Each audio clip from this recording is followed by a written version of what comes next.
Oh, come on, capture. Don't take so long. There it is. All right.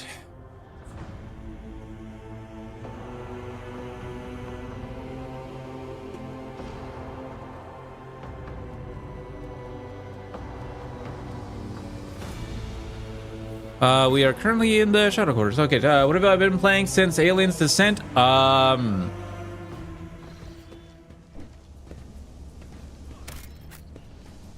Good question. What all have I played since Alien's Descent?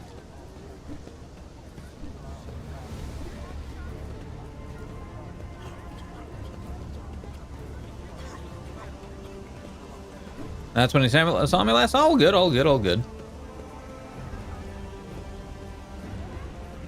Let's see. Since Alien Descent, I finished up with Divinity Original Sin 2. I finished up Mass Effect 3. I finished up Baldur's Gate 3. I played all 3 of the Outlasts. Played Alan Wake 1. Finished up Cyberpunk. Finished up, started Baldur's Gate Honor Mode, and now I'm continuing Rogue Trader. So yeah, I've been through a bit. So, where am I? Right.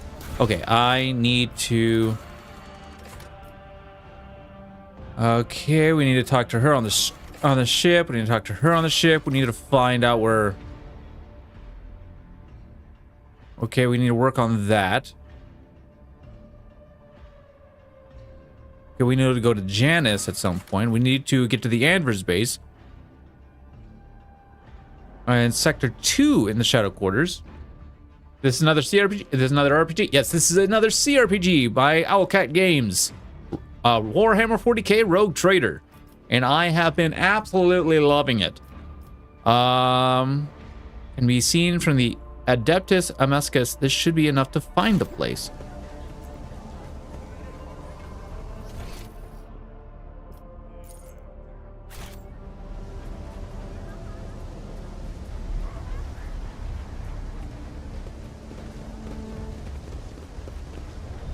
Oh, that's unfortunate. Oh, I still can't get in there. How do I get in there?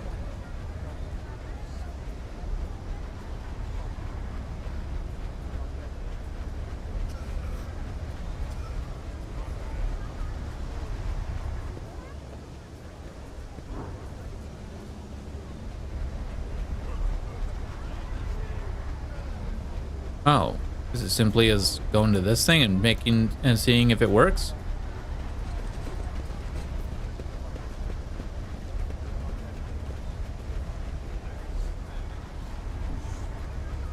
Oh. Never mind.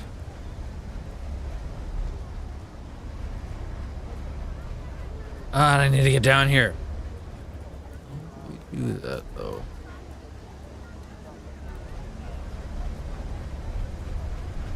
I probably have to get to the...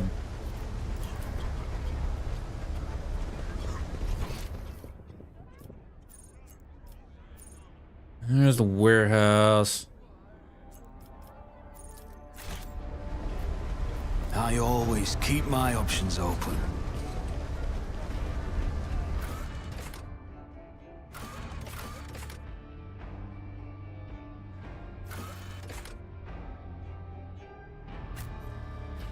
Murder's residence? Oh wait, no, that's where the bar is and all that. Hold on. Huh.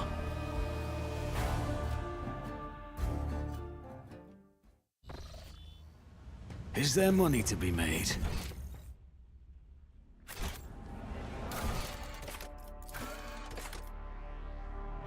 The location of the base has been found. Its entrance is somewhere in Sector 2 in the Shadow Quarters. The turnoff, the entrance, can be seen from the Adeptus Amesicus. Okay, it can be seen from the Adeptus... okay, it can be seen from in here, apparently.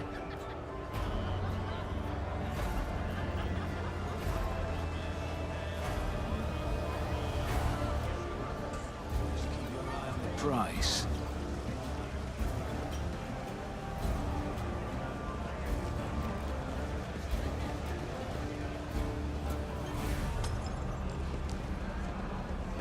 always have a backup plan. Oh. I played Dead Space remake and RE4 remake and Callisto Protocol. Ooh. Who thought that was a good idea?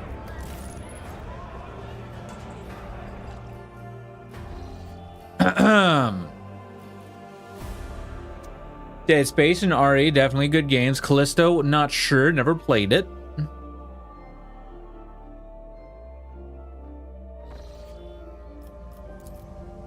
Unexpected result. The canter used to contain a cheap amasec, which... Okay.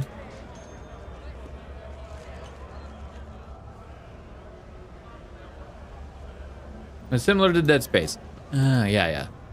I've seen some Keep your like wits small about you. runs of it, but I didn't really like pay attention.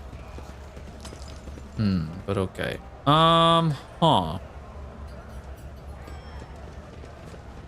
Like, oh, wait, hold on.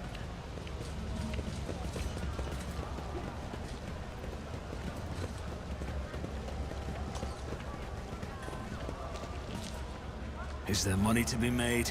But yeah, I haven't played it.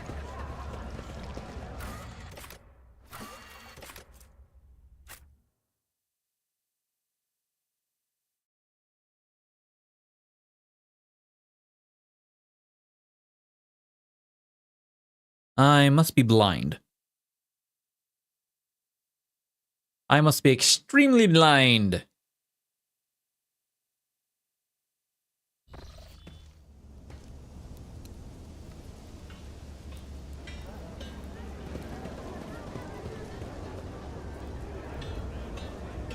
I always keep my options open. As it should be. As it should be.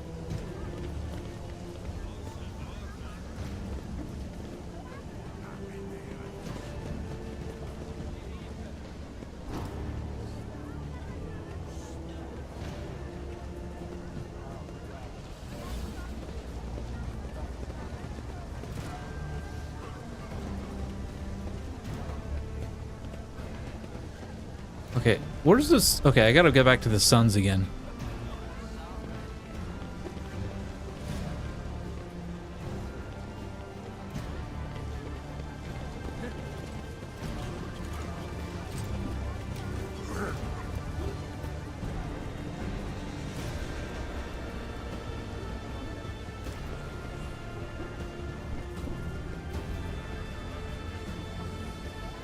Let us not Where's go. all the suns?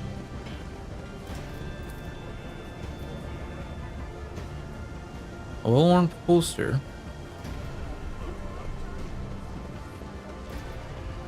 All this. Wait. Where's the Rise suns to at? the top or get left in the dust.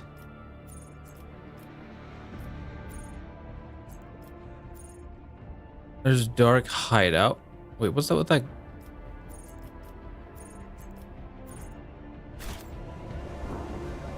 Wait. Oh no, that's a different hideout. I'm an idiot. Da-da-da. What's new?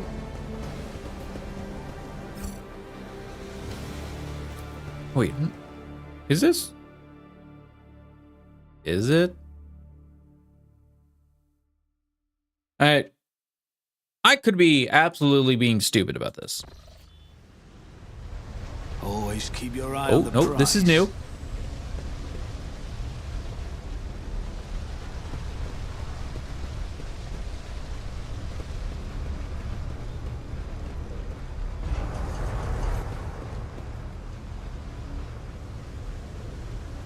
Hey, what's that? Oh, Is that there all money of to it? be made? All right, well, we found the location, chat. Okay, so. The man with the shaggy mop of dark hair is dressed and armed about as well as anyone else in here. And yet he is unmistakably the leader. He takes a step towards you. He chuckles.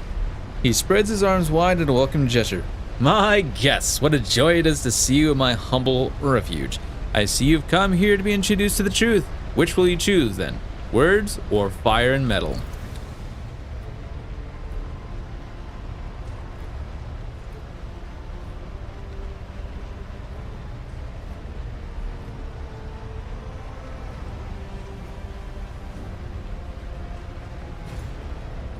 If you have something to say, then say it. Anyways, as Agenta, you already know the answer. I will. Your time has passed. All of you, bureaucrats, the Casablanca rogue traders, conceited aristocrats, and other worthless trash. All of you will soon burn. Do you even know what our name means, outsider? Football calls us the Anvers. They do not stop to look, listen, learn. Auxilio non vinet. Help will not come. The mall has closed. The Coronis Expanse is now on its own. It is now its own. The Cronus Expanse is on its own. Wait, I just said that. Wait. Words, you're screwing me up. Anyways, a newer era has come. Oh God, what are you doing?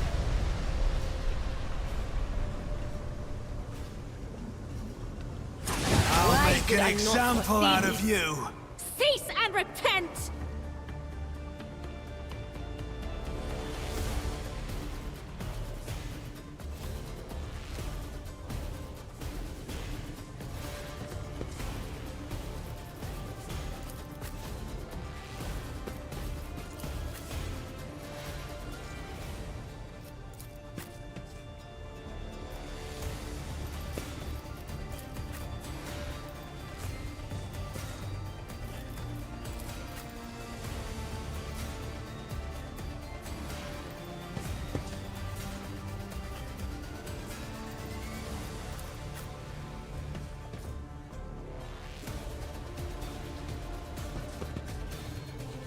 All right, and boom. Help me, Lord Captain! Oh! Oh, this is good.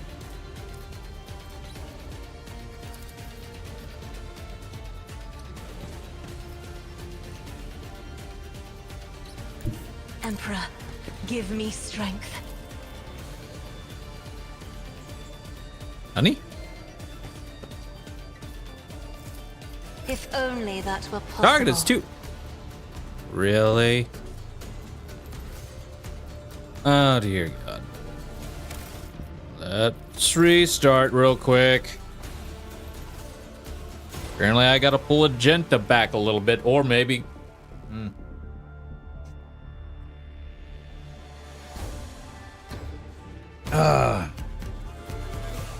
Whoops.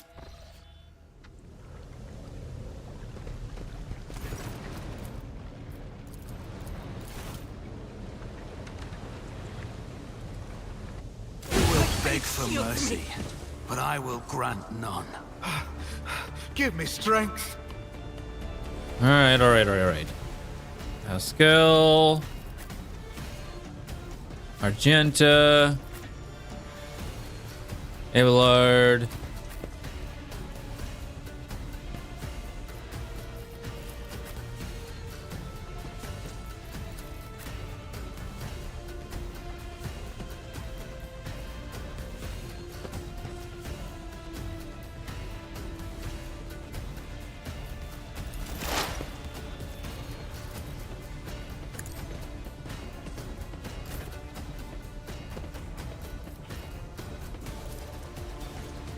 Okay, what does toxin exactly do? That's not going to tell me, so I might as well just go ahead and carry on.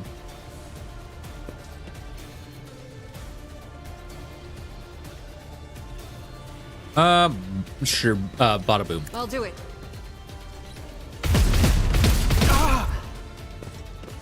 Wow. Completely missed the guy who you were supposed to... Oh, whatever.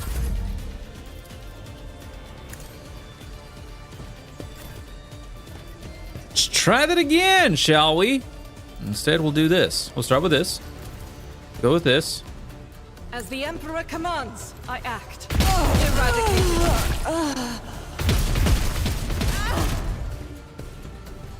Okay, that works. So we'll go ahead and do a reload. I'll do it.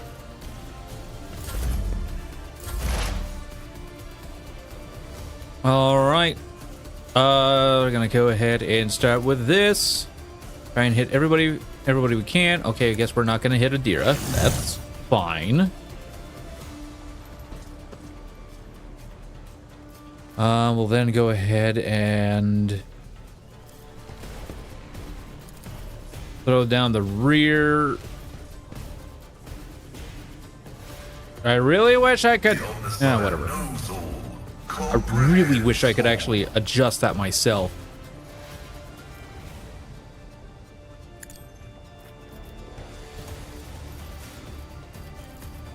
Request denied. My vow is to serve. All right, there's all that free stuff. All of them only has one, but that's fine. That means we can go ahead and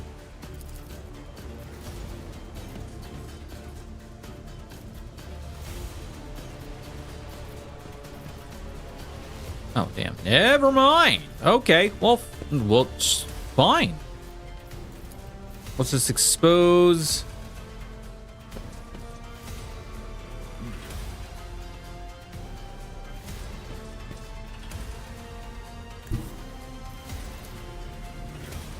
Okay, yeah, we'll go ahead and just expose. Fury algorithm.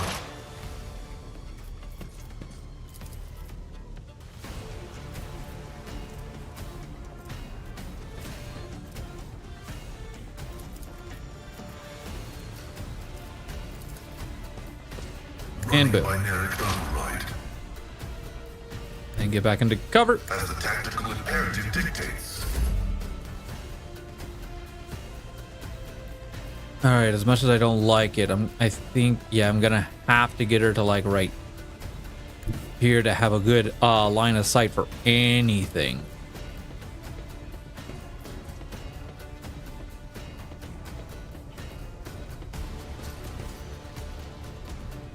Yeah, those are gonna be the only two I can really reach, unless I can.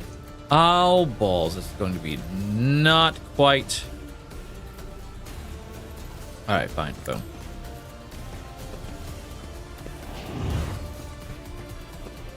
All right, so with that, I'm gonna go ahead and pop this.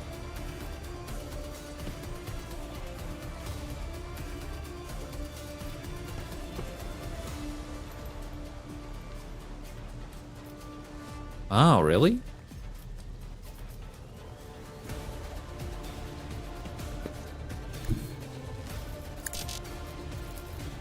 Okay, there we go. There's a majority of people.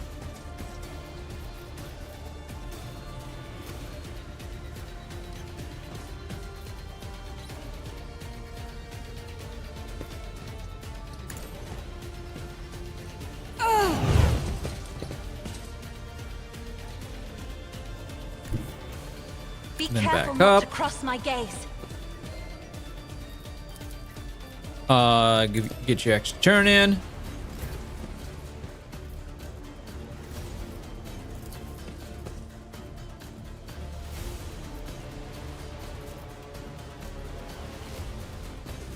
As the Emperor commands, I act. Nothing escaped the Emperor's judgment. Okay, here's that, and end turn, and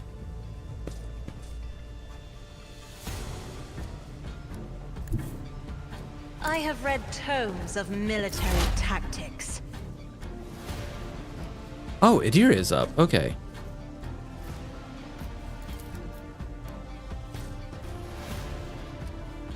No can do.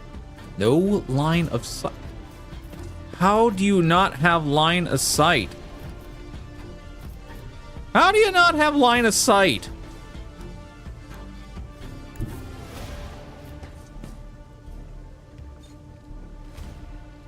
That doesn't exactly make sense, but okay, whatever.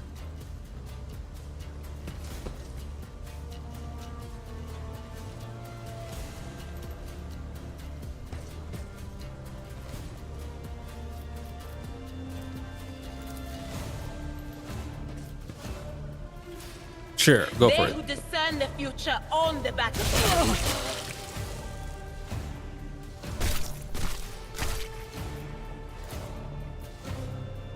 And an Anvor Cutter, then an Anvor Kingpin.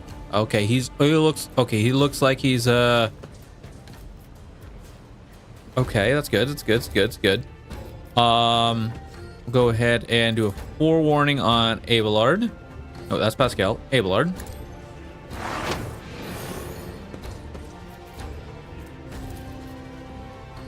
Will do.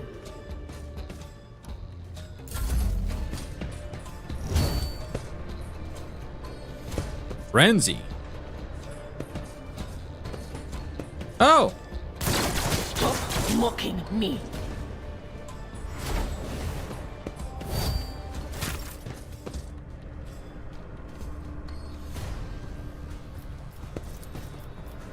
All right, first things I'll first. see to it personally. Hit her.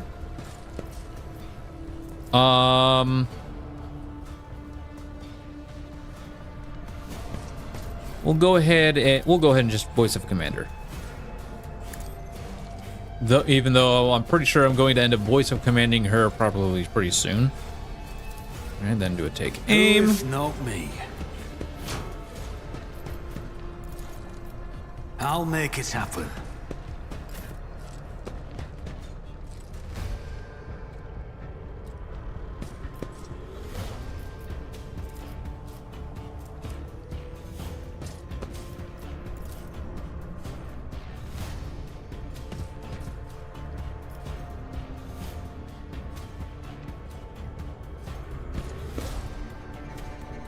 Yeah, probably. Bada boom. Faith without deeds is worthless.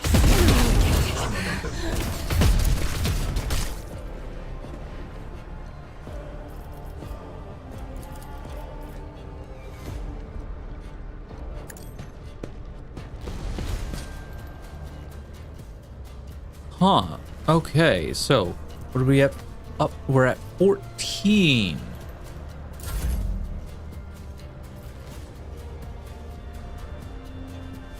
Oh god, do I go ahead and just do this now?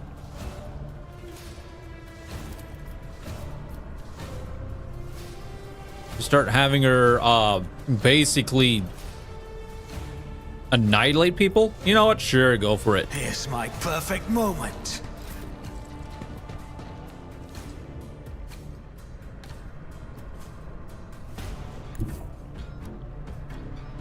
And from there, she can straight up hit everyone.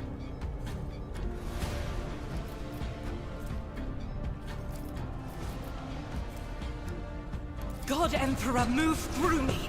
Be the fire in my heart. All right, here we go.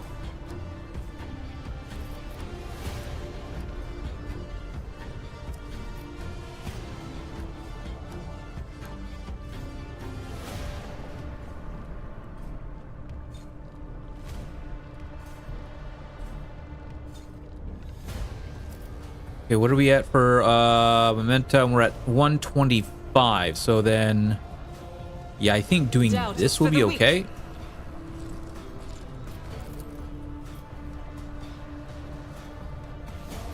As the Emperor commands, I act. You missed, girl. You missed. That's okay, though. I'll do it. None can escape the Emperor's judgment.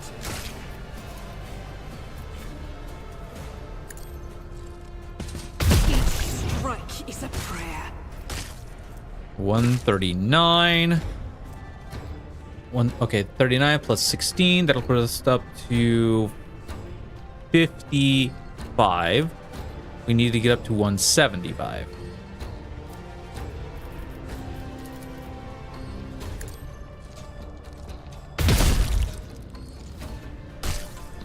Good gumdrops.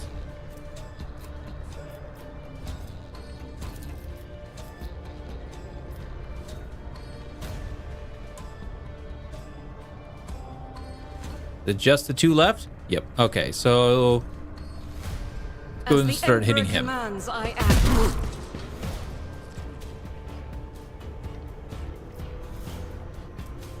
I'll do it. Oh, that.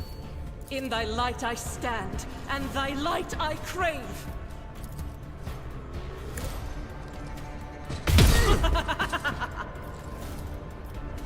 Faith without deeds is worthless.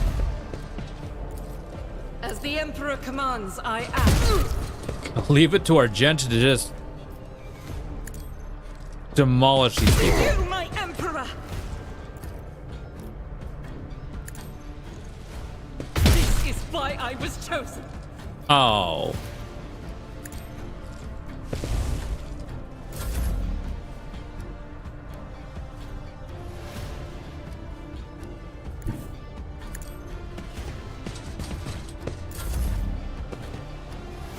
Pain cleanses the body.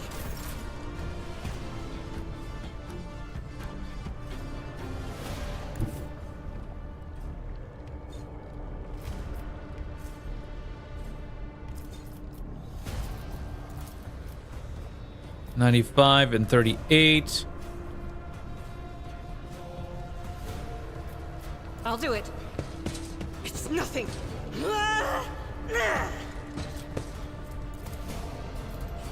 As the Emperor commands, I act.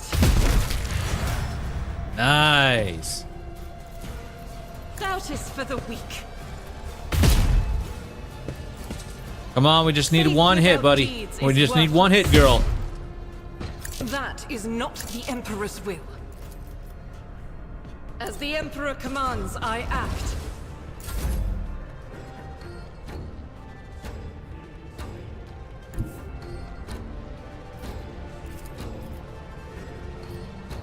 Tried and tested tactics are the best ones. Hello.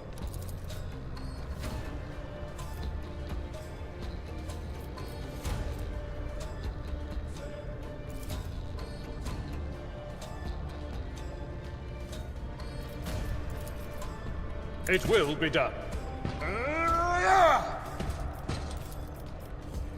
I will do my duty. There we go. I took care of this much.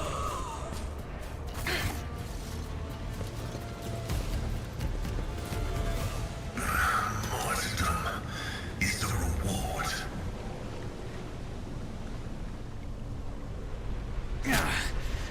Temporary setback.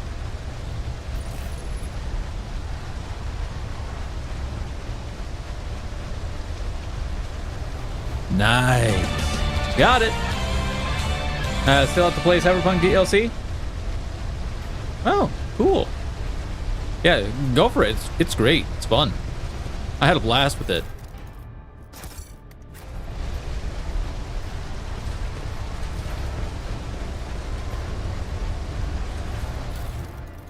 All right, what do we get here? An Anver's Chain Sword. Well, let's just go ahead and collect that all for now. At the start of the wearer's turn, they gain plus 20% dodge until the end of combat. Does that stack?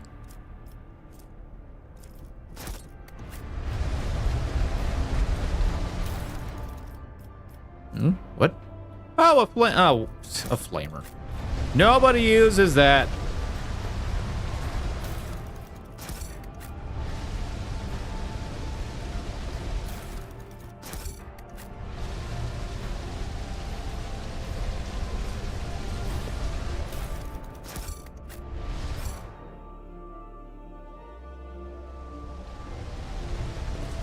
Anyways.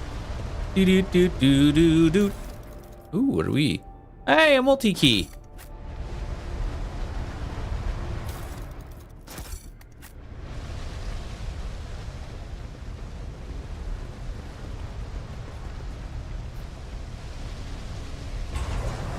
I always keep my options open. All right, what else?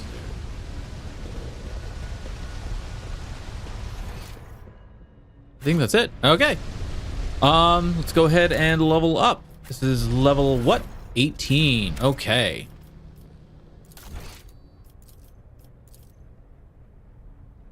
Level 18. Thank you.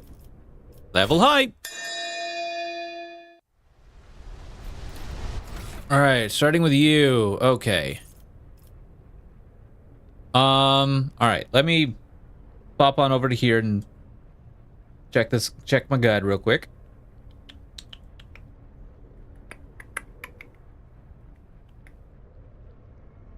Recommended is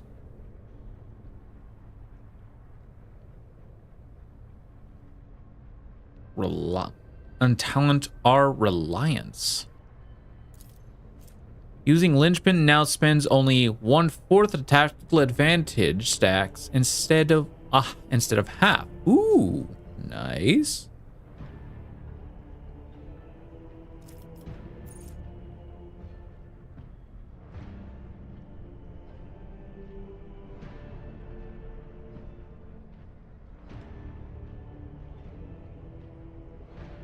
Nice. Okay. What else is there though?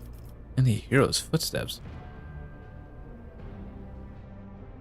The Master Tactician immediately gains an extra turn with Master Tactician's Fell bonus divided by 3 AP and full MP the first time any of the Master Tactician's allies use a heroic act in combat. This extra turn takes place after their ally finishes their turn. Whoa! That is great. Whoa. My willpower.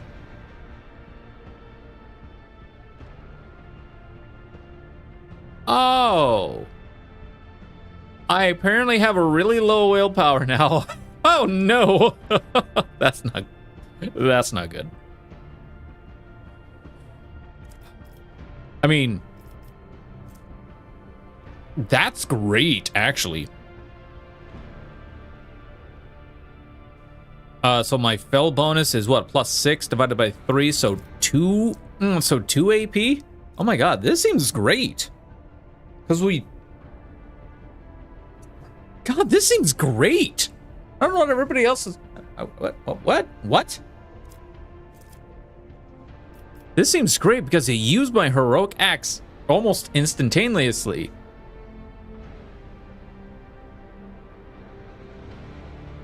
So it is it will be one of Z's allies, not himself. However,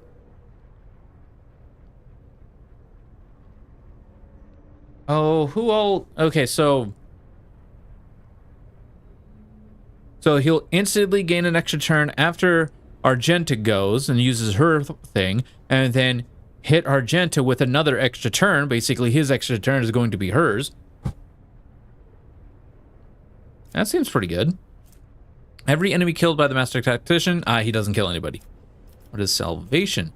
Using medkits on an ally, he doesn't use medkits. Brink of Death, Master Tactician deals 12% more damage, doesn't deal damage. Against all odds, begins combat with additional stacks of tactical advantage equal to the number of enemies. Oh.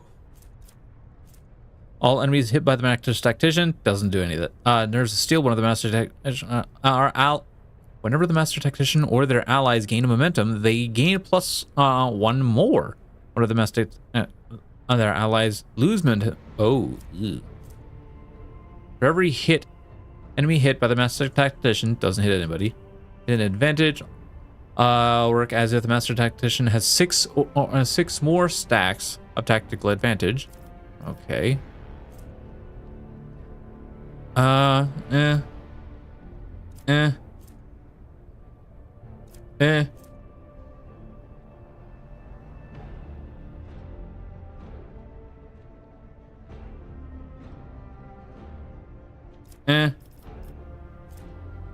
allies have +25% dodge against attacks made by allies. Deal -25% less damage to allies and deal 50% less damage with critical hit against allies. That would be pretty good. Press the advantage ignores cover and dodge. The first ability the Master Tactician uses after the very first heroic act used in combat will cost 0 action points until the end of combat. Oh. Or the Master's uses any consumable item or reloads weapon, the Master Tactician gains +2 stacks of tactical advantage.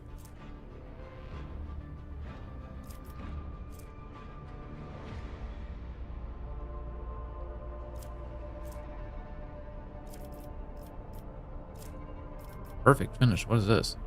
Finish the job.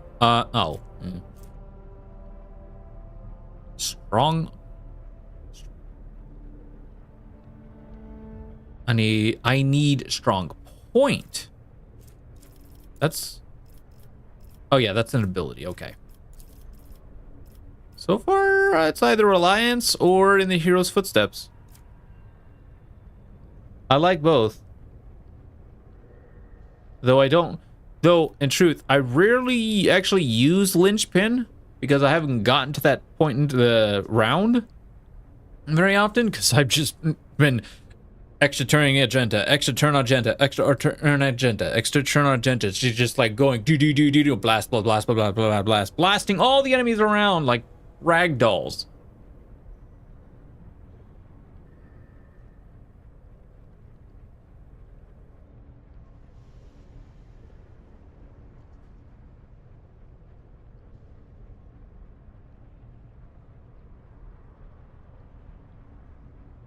Oh, it looks like we will take that leader.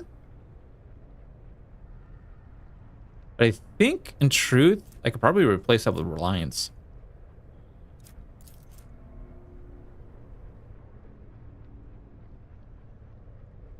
Extra turn. AP and full MP. The first time any of the Master Tactician's allies use a heroic act. And that's usually going to end up being either Argenta,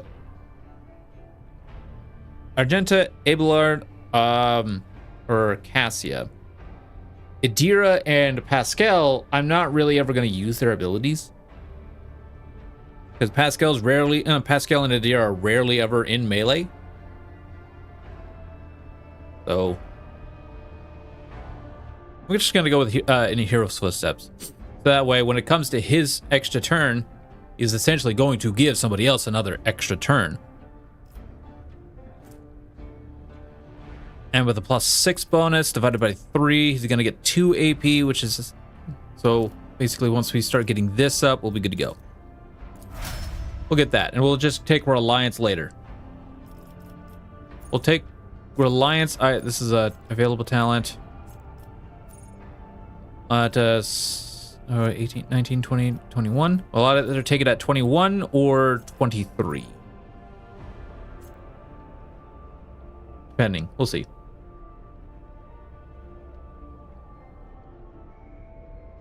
Now, again, I do have a little guide. I do have a guide right next to me. However, that doesn't mean I'm going to follow it because that's all it is. It's just a guide, basically a this is what you probably should do, but go at your own risk. Anyways, Pascal. Oh, I need to open up my other guides.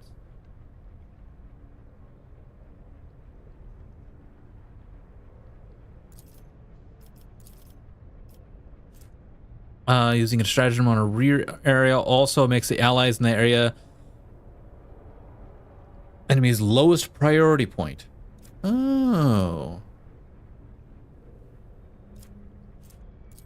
You know what? We'll do that.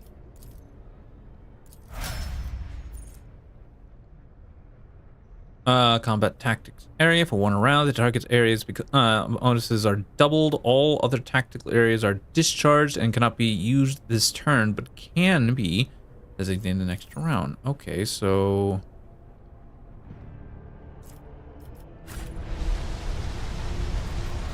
Watching the lazy handle sacred technology breaks my heart. Figuratively speaking, my cardiovascular augmentation can withstand much more than high blood pressure. of course it can. Anyways, the front line, all allies in the front line gain plus 15% bonus to armor, and all enemies suffer 15% more damage from any source. And then all allies in the rear area plus 50% range damage and 10% over penetration and plus 10% critical chance. Oh, I should probably just plop that where Argenta's gonna be. And then boom.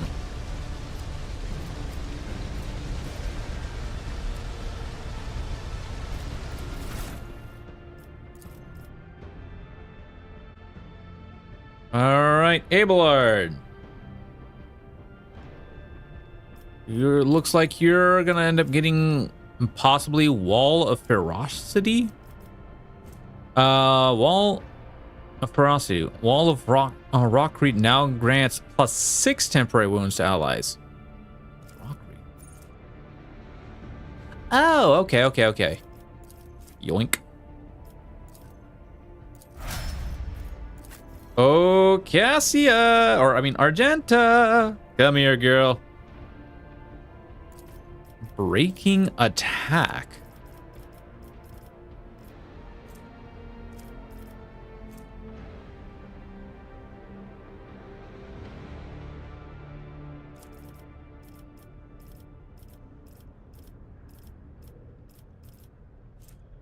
Devastating attack also reduces the target's armor by 7% and toughness by -10 until the end of combat. Does not stack, however, but that's still pretty darn good. I will take that.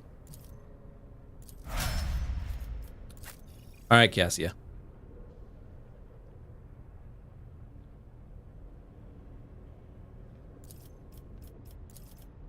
Strange vitality.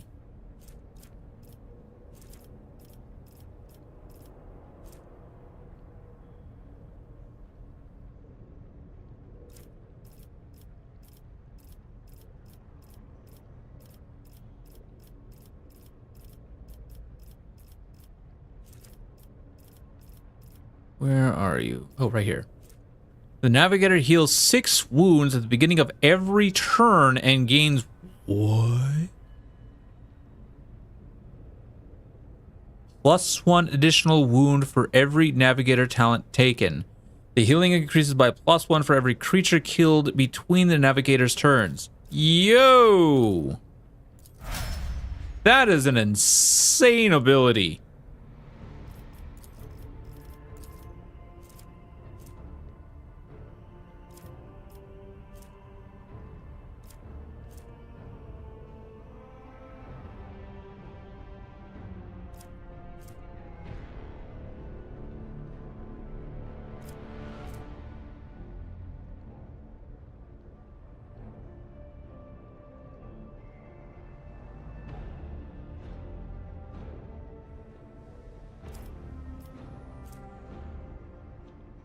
Reposition the combat tactics area they are currently in at the cost of 1 AP.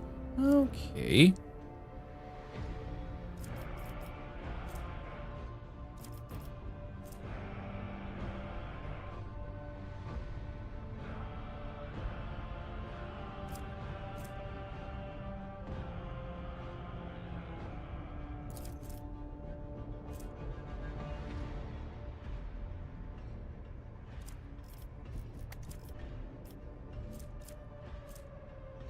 Each ally in the rear area gains int plus fell bonus, which isn't really much. That's only literally just 3 and 4. That's actually +7.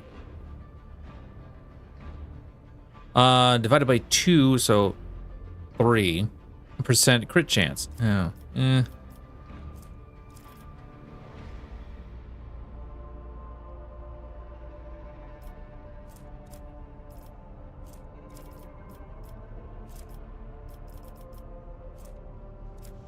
I already have that feature. Oh, I can't get this until level 20. Okay. Stronger together. All allies, excluding Xenos, in the current party gain +5 to the same characteristics as was chosen for humanity's finest. Okay.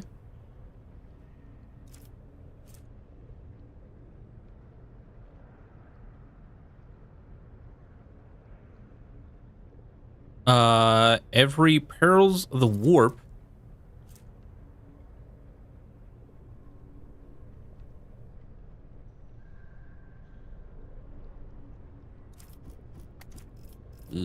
Our conduit.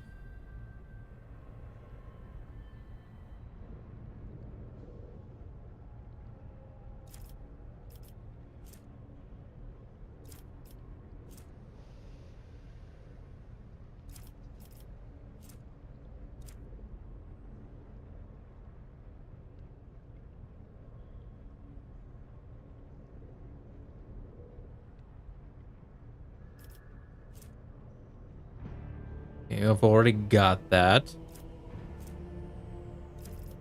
Mind Thief? What is Mind Thief? Anytime an enemy becomes a target of any particular Psyker ability for the first time, this enemy suffers a -5 penalty to their intelligence and perception, and the Psyker's intelligence and perception increases by +2 until the end of combat. Okay, I like that. What visions become targets of the Psyker's psychic powers gain a stack of -5% penalty to the dodge and parry.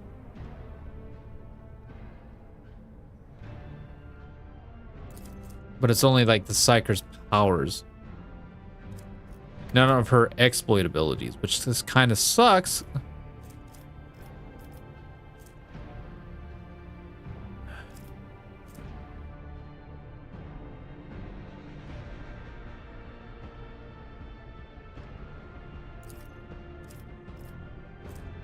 I'm probably gonna end up respecking her again because,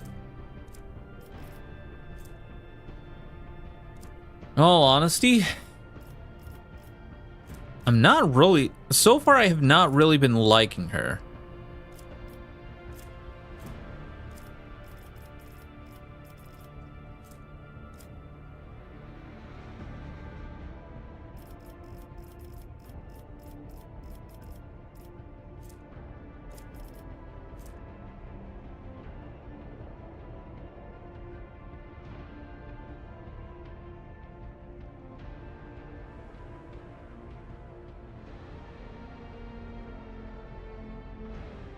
Oh, okay.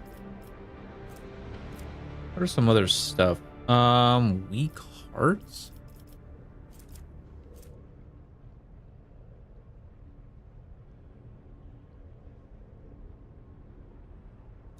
Okay. That could be something.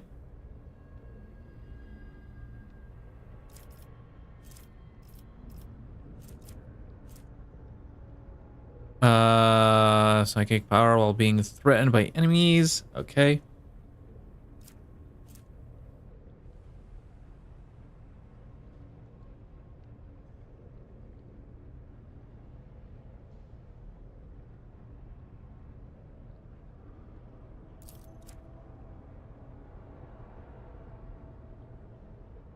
You know what?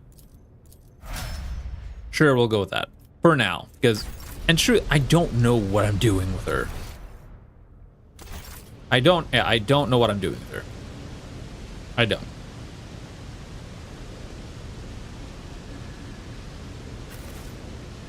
Let us not dawdle.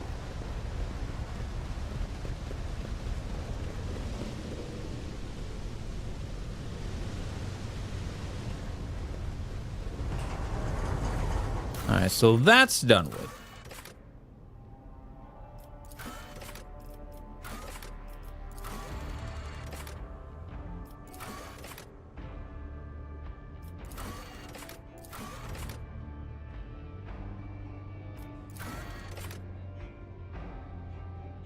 All right, so now I just so.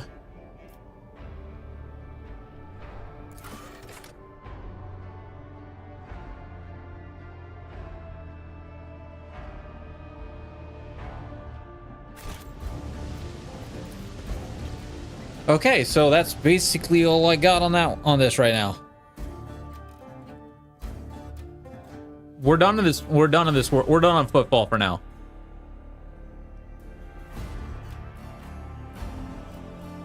So we're gonna go ahead and carry on over to back up to the Void ship and do all our stuff up there. Fair warning, gonna be a lot of talking. So if you're watching this on YouTube, after this whole stream is done, I would recommend you go ahead and just fast forward if you don't want to hear all the talking, because it might be a while.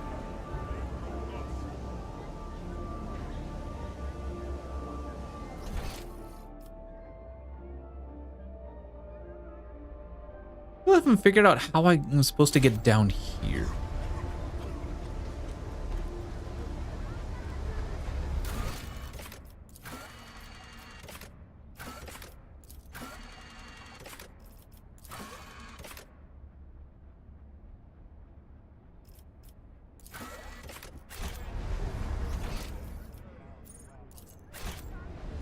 I feel like I'm supposed to be able to get down here.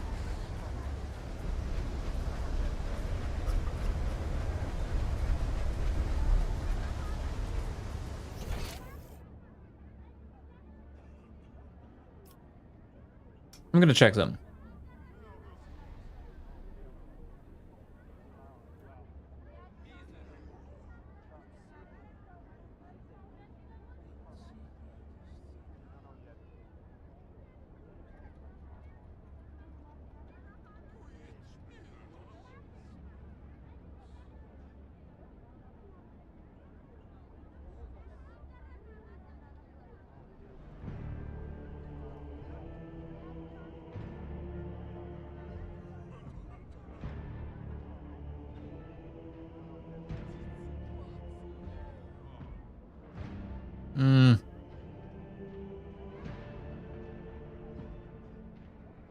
Okay.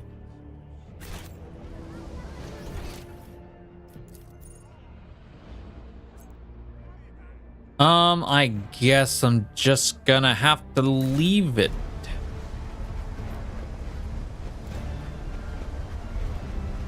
Is there money to be made?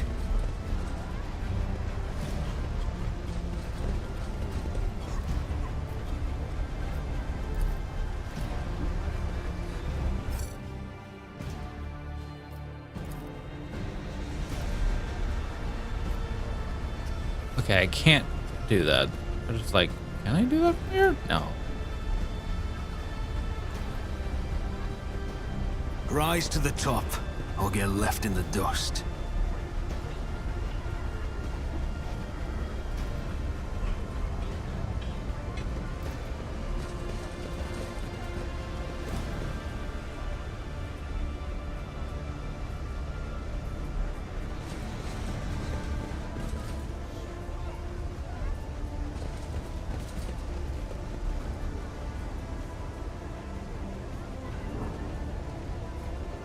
Oh. Let us not dawdle.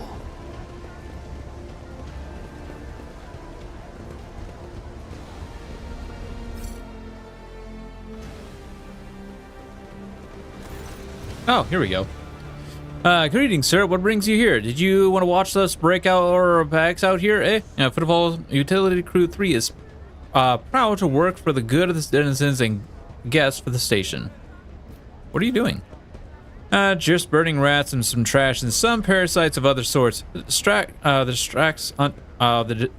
district's under quarantine, you see.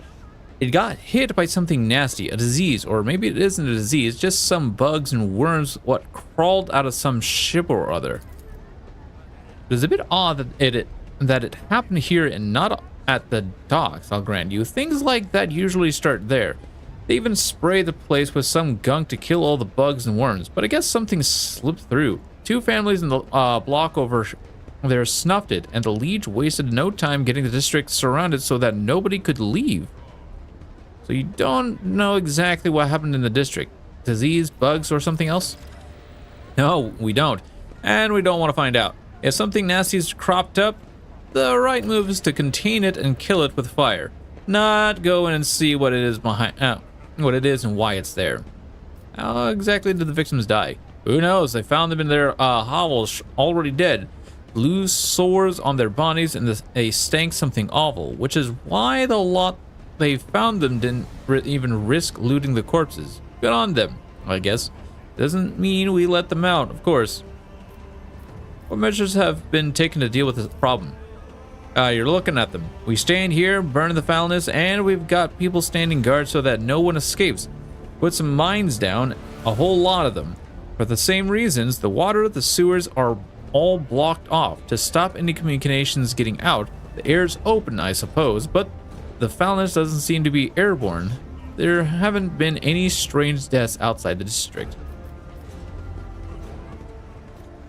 The people trapped in the quarantine zone being provided with aid of any kind? Of course not. I mean, I heard Reverend Ronos has been praying for their souls, which sounded more like retribution fell upon them, and rightly so. Bid you farewell.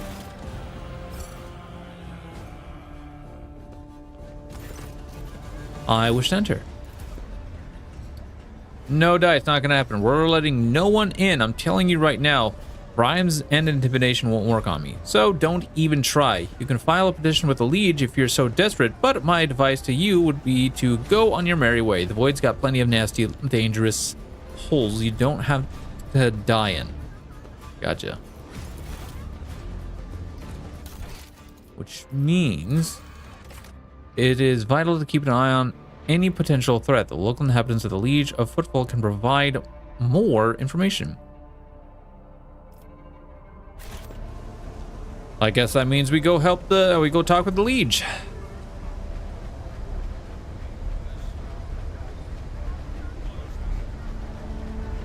Understood.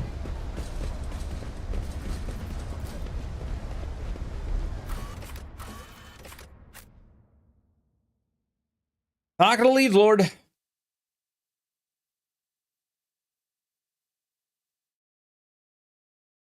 It's amazing how many hours you can spend in one particular area. It is insane. Also great.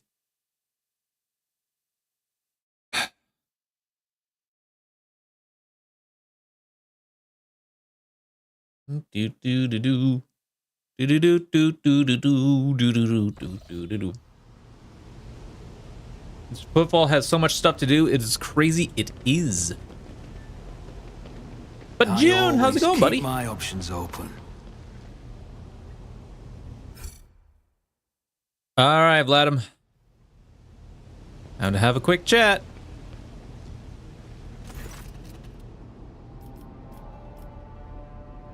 What is happening in the Shadow Quarters? Why is there a quarantine? Oh, that, who knows? It could be an actual epidemic, or perhaps the two families that started all just came down with food poisoning at the same time. We're on a space station. The best solution here is to isolate the area and wait for the problem to resolve itself. I've been told that when the previous Liege was faced with a similar situation, you ordered the entire asteroid be detached and dropped into the star.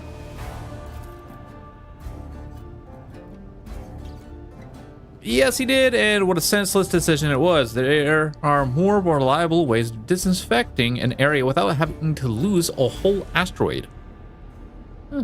Doing well, just wrapped up my first playthrough yesterday and contemplating starting number 2 already. Wow, that good, huh?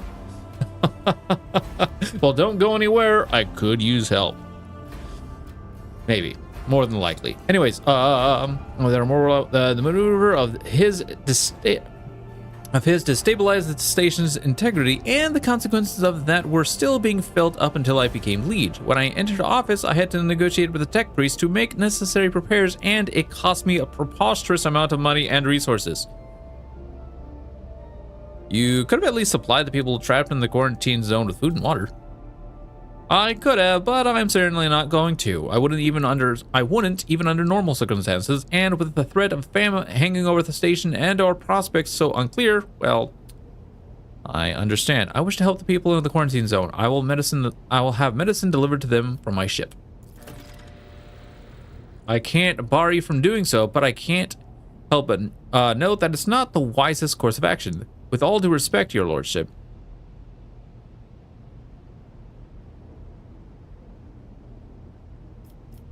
I did what you could not. I found and neutralized the Amateur's agitator-in-chief. That is a truly outstanding accomplishment. Your lordship, Footfall can now rest easy.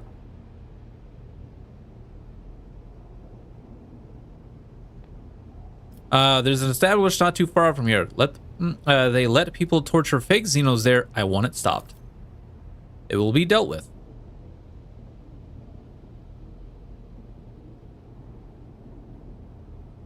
A man who introduced himself as a servant of House Corda asked to have a word with me, and then, imagine the odds, someone blew his brains out.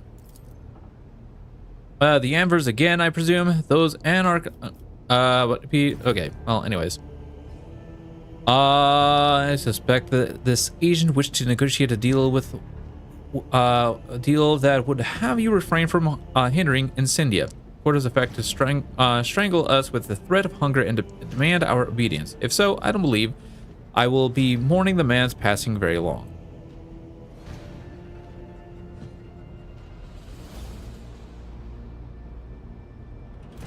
I'm beginning to resent how frequently the people I converse with on this station wind up dead. That is indeed lamentable.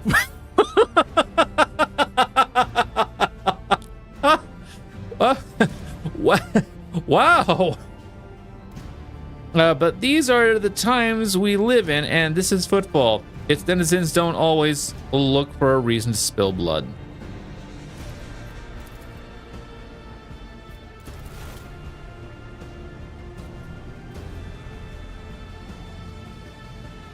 Wow, okay. Okay, that was,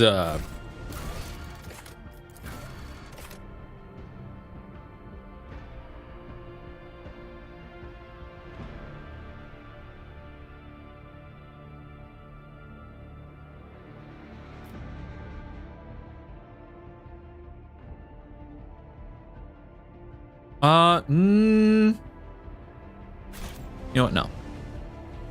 Let's redo that. I want to go in personally.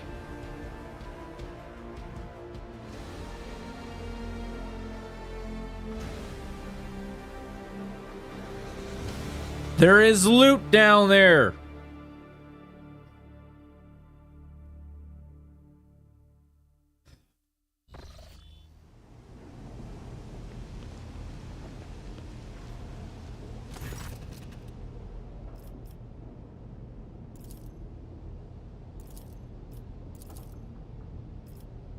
I wish to enter.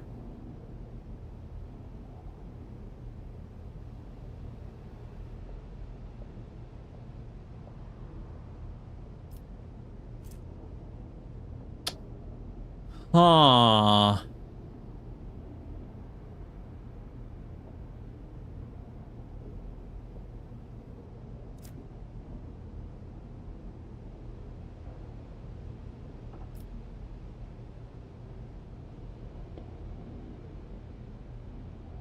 Is there any benefit to me going in personally?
You know what? I'll just stick with what are we gonna.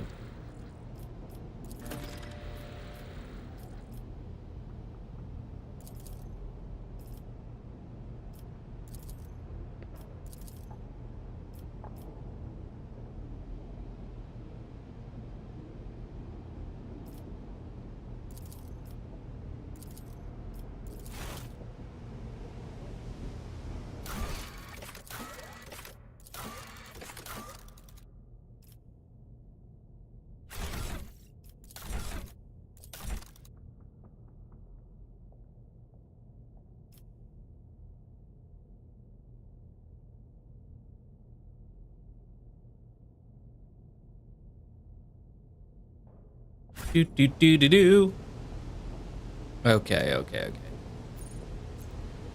I think with that, we're just gonna go ahead and head on back up to the ship.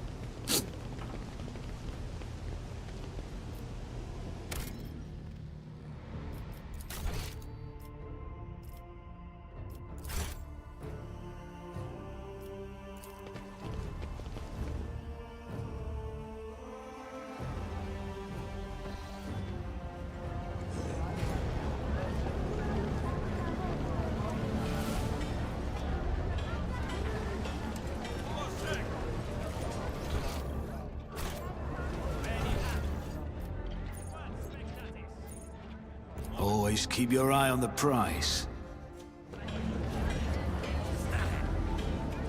You're in deep, friend. You made some powerful people very angry. Stop. No, wait. No, just to make sure you're not seen around here again, and we will.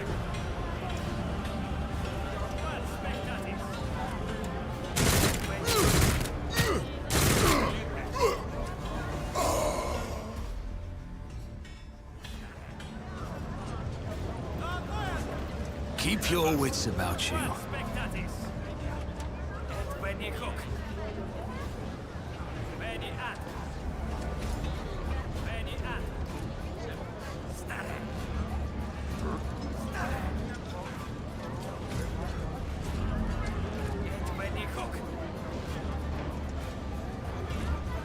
Okay. Well, I guess that's one way to do it.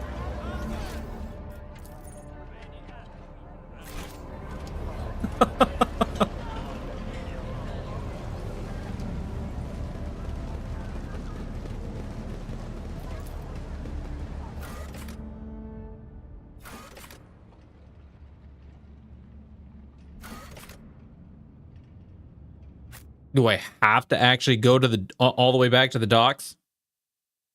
Wow. Okay.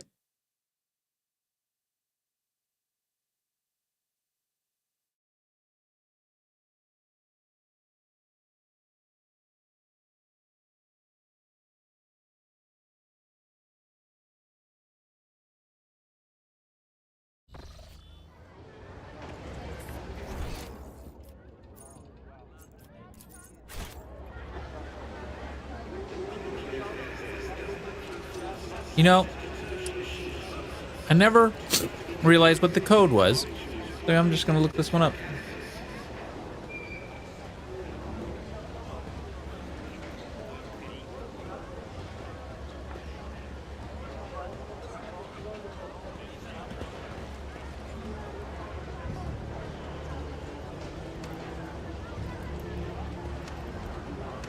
I screwed that up.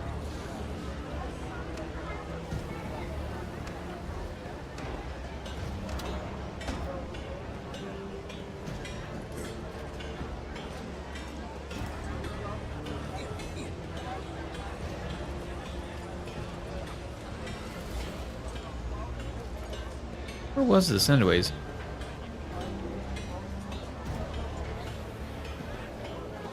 Oh, like lots of areas that I probably looked at but didn't find. Oh well. What do we got? Okay, Psyker's footwear. For each psi power they use. Stacks. Jesus.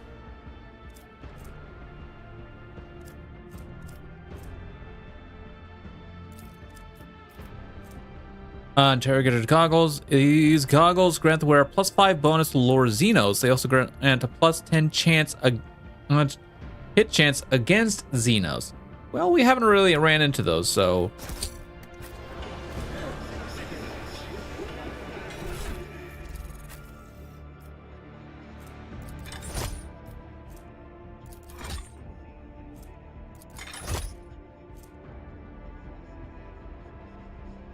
They gain a +20% dodge until the end of the round.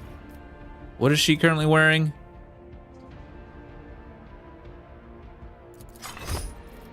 Yoink.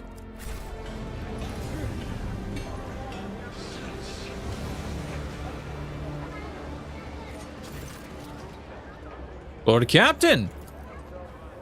Honored Interrogator, what a surprise. Did you perchance leave something in your cabin? Not at all, First Officer Warsurian. I'm not in the habit of leaving a trail. But I thank you for your concern. I'm pleased to see you again.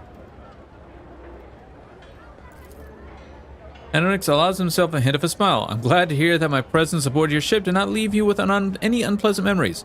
I hope your disposition won't change once I have explained the reason for my visit. I was able to contact my mentor and report the tragic events that transpired on Ragged Menoris. I also received some information from my agents regarding the movements and actions of enemies of humanity, including the Xenos that were assuming were involved in the theft of the star. According to their findings, the threat now hangs over the other worlds. This time, yours, Lord Captain. Oh, dear.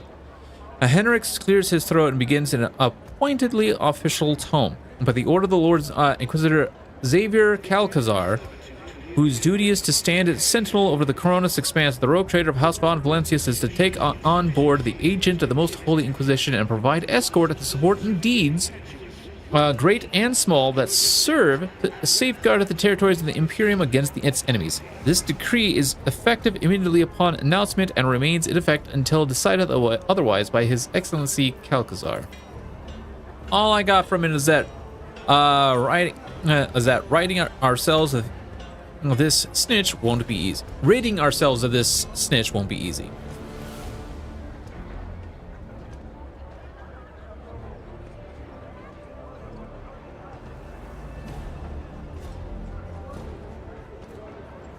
Henrix, would you mind translating the torrent? I already understand what it says, but would you mind translating the torrent of verbiage you just unleashed upon me? Lord Inquisitor has deemed that my presence aboard your ship and in your retinue would be significantly more beneficial to the fight against heresy and evil than my return to my mentor's side. Our parting before our arrival on football was premature.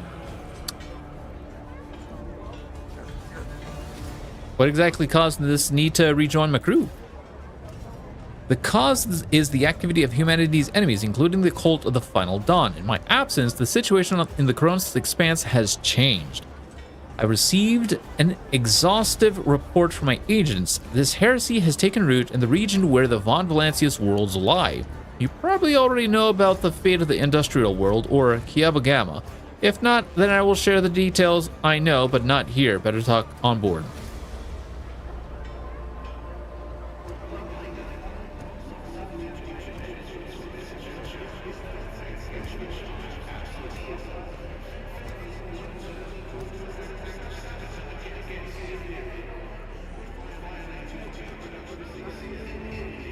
A sanctioned cycle with an inquisitorial rosette in my retinue for free, no less?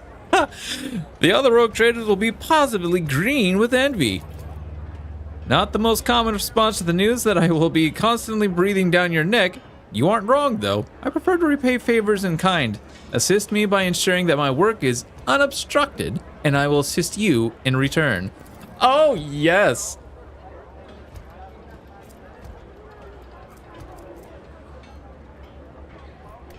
I must also deliver this to you. The Lord Inquisitor specified that the contents of this envelope are for your eyes only. I would ask you to read it as soon as you have time. And that is everything for the time being. Are you headed to the ship, or do you still have business on football? Whatever the case, I can either wait for you on board or accompany you as part of your retinue.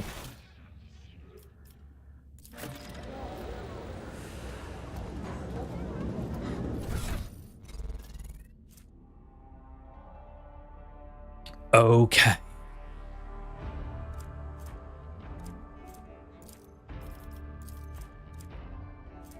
Let me express my condolences to the tragic death and the most noble hero of volunteers. Nevertheless, I was words. I was elated to learn the word. Excuse me. As fate would have it, I would have taken the volunteers I see in our honor most in an hour most when a grim.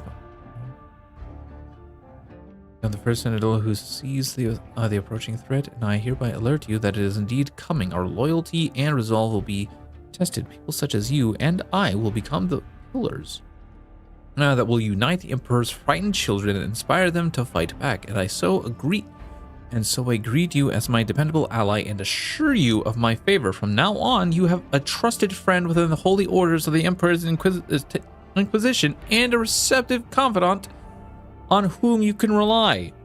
Should the dark times ahead require you to make questionable choices, you have no doubt that such an incident will be examined in an exceedingly temperate fashion that rules out the most radical forms of judgment. I have faith in the success of our partnership. We got an Inquisitor bro, apparently. Sweet. Okay. Well, back onto the ship. Is there money to be made?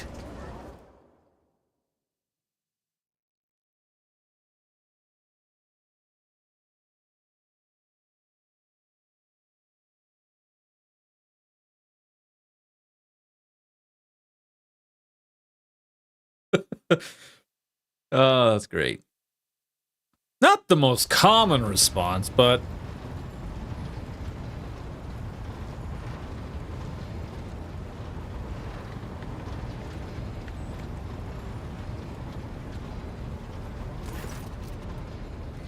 Lord Captain, the inspection of the ship systems is complete. The tech priests are reporting that the machine spirits are calm and satisfied. Everything is ready for our onward travel. Except there's an issue you must be aware of. Cassia makes a quick, nervous gesture, adjusting the adornment over her third eye. I have been studying the records left by the vessel's previous navigator. I wanted to double-check the route to Dorganis and discovered that it does not match the one recorded in the Atlas. It is more than a minor warp fluctuation. The route has been wiped out. It can no longer be used for traveling. To make matters worse, I started checking the paths of the Atlas one after the other and saw the same thing everywhere. The warp is roiling with an ominous storm, bursting with vivid and screaming colors. It will not hinder our movement, but all previous knowledge is now utterly useless. Ooh. Argenta angrily chops the air with the side of her palm. Warp storms are our enemies, just like heretics and daemons. It is a shame they can't be dispersed with a flamer or a bolter. Oh, Argent, you know how to rile me up. Anyways. Now we can be certain that the problems with astropathic communication of the Coronis Expanse are no coincidence. There is a warp disturbance in your way, Lord Captain. It is swallowing messages and disrupting familiar routes. This means you need to locate the keywords of the Von Valencias Protectorate as soon as possible. I am talking about Janus, Argonis, and Kiava Gamma. Charting new routes so they can be reached and restoring control will be the necessary step. What would be the consequences of losing contact with these worlds be? A world deprived of connection to its neighboring systems and the Coronis Expanse's infrastructure can only rely on itself, and their capabilities are often limited. For example, Janus does not have a fleet of its own. Pirates, cultists, heretics, Xenos, anyone could prey on the helpless planet. Loss of communication is a threat to your position. A rogue trader with no protectorate to back them is one that grows weaker by the day. I might be going back to Janus. The Voxmaster is entirely correct. You are rogue trader Zircon von Valencias, the successor to Theodore von Valencias, one of the most influential women this side of the new Maw. But you are also new to the business of governing. Many will doubt your competence and try to carve up your protectorate so they can snatch a piece for themselves. It is important to show your potential allies and foes that you are in control of the situation, which is why the sooner we reclaim these lost worlds, the better. Tell me about Janus. The surface of Janus was altered extensively so the planet could be designated an agri-world. Okay, agricultural. It is a powerful food base capable of supplying the burgeoning protectorate and exporting provisions to the outer worlds at the same time. Janus owes much of its prosperity to the governor house of Viat.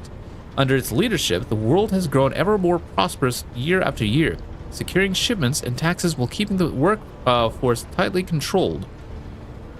Okay. Kiava Gamma. Industrial world Kiava Gamma is being managed by the governor house of Geprag and supplies your protectorate with rare mineral resources. Additionally, the planet features an Adeptus Mechanicus manufactorum that processes materials and prepares them for shipment. I testified that Kiava Gamma is a world marked by the Omnissiah's, praise the Omnissiah, patronage. By his grace, the manufactorums of the colony are inhabited by committed and industrious machine spirits. Henrik coughs quietly. Mistress Ptolemy Neglected to mention that the Kiava Gamma Manufactorum also supplies heavy machinery. From forage harvesters to vessel systems and components. You display commendable knowledge of our world's manufacturing capability, von Kolox. Pleased to be of service. What do I need about Dargonus? Dargonus is the heart of and soul of your protectorate. It is where the main administrative resources and storage facilities are, and so is the Von Valencius Palace. If you would like to know, this is where you will publicly accept the title of Rogue Trader. Dargonus is a major administrative hub that runs the cargo and fleet and keeps track of finances. Which should we... Oh god, is there going to end up being something that happens to... Oh no. Abelard, what is your opinion? Rediscovering the agri world will supply your protector with something none of your servants can do without. Sustenance. The importance of basic supplies should not be underestimated.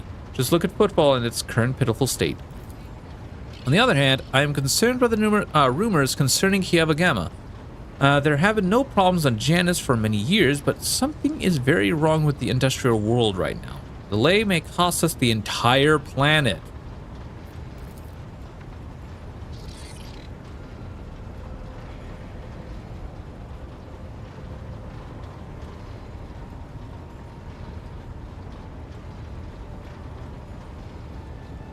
Are we on a...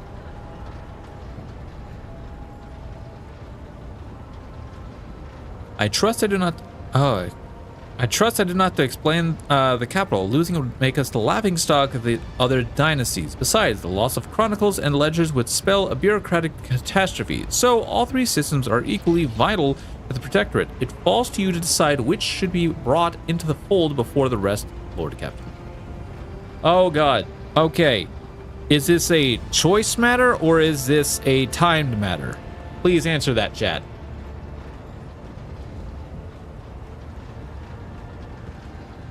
Is it a choice matter or a timed matter? Anyways, very well. Our course is clear. Do my offers have any other issues that require immediate attention? That is all, Lord Captain. The vessel and the crew await your instructions and are ready to depart. Footfall immediately, should you so desire.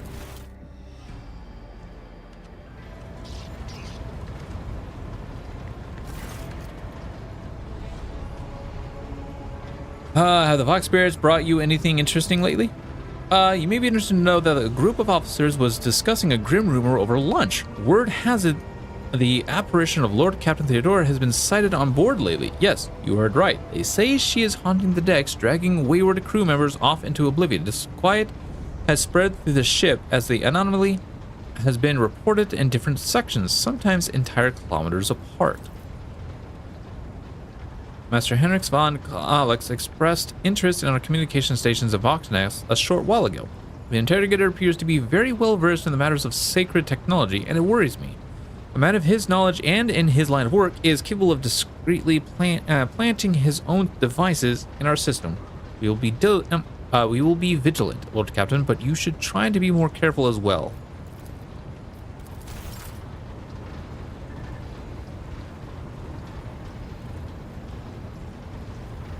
Lord Captain? That is, I have discovered that there are caches left by Theodore somewhere on Dargonus and Kiava Gamma. You know anything about this? It is wise for a rogue trader to have caches where they can safely store important information. And utterly unwise to share the coordinates of such caches with anyone. Even one's most trusted associates. I'm afraid I do not know how to find the caches, but I can offer some help. Your predecessor used this numeric code to deactivate certain defense systems in her service. If I know Lady Theodora as well as I think, then I'm quite certain that she left her caches well guarded. In that case, this code will be useful to you. Nice.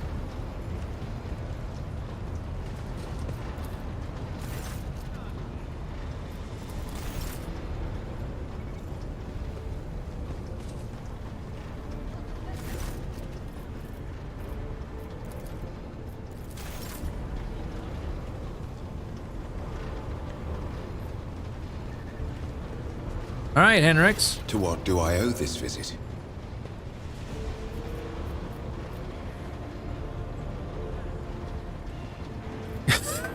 I can just say, hey, do me a favor, rid me of a deer, please. Anyways, you wanted to discuss the nature of your mission? Yes, but not here. I wouldn't want our conversation to be gossip fodder on the bridge and in the officers' mess.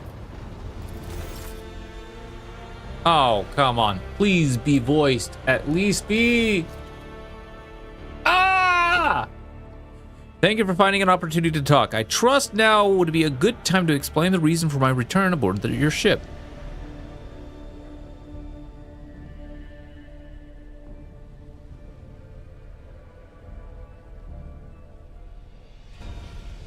I do not object to you personally, but I find the continuous presence of an Inquisition agent at my site slightly unnerving. I find the continuous presence slightly unnerving. Your concern is unfounded. As long as there is no substantial reason for it, I hope there will not be one. To business then. The cult of the Final Dawn. The Madmen preached their heretical doctrine among the denizens of the Cronus Expanse and instigate crimes against the throne of humanity. One such crime took place in your protectorate. The Lord Inquisitor considered it necessary to have one of his acolytes accompany the rogue trader on the voyage into the corrupted region. I also need to meet with one of my observers on the capital world of your domain. Why would Ordo Xenos agents investigate a chaos cult? You're well versed in how the Inquisition is organized. Yes, initially our arrival in the Cronus Expanse was dictated by the need to fight Xenos. There is more. The cult is tangentially related to my main specialization. Perhaps I will be able to reveal the full truth someday, but right now I ask you to display humility and patience. A chaos cult of my protector, Henrix. Are you laying an accusation against my dynasty? Chaos treads softly. The main danger of secret cults and sects is that they are like seeds. They can remain in the ground for decades, safe from all scrutiny, until an opportunity to sprout, grow, and bear monstrous fruit presents itself.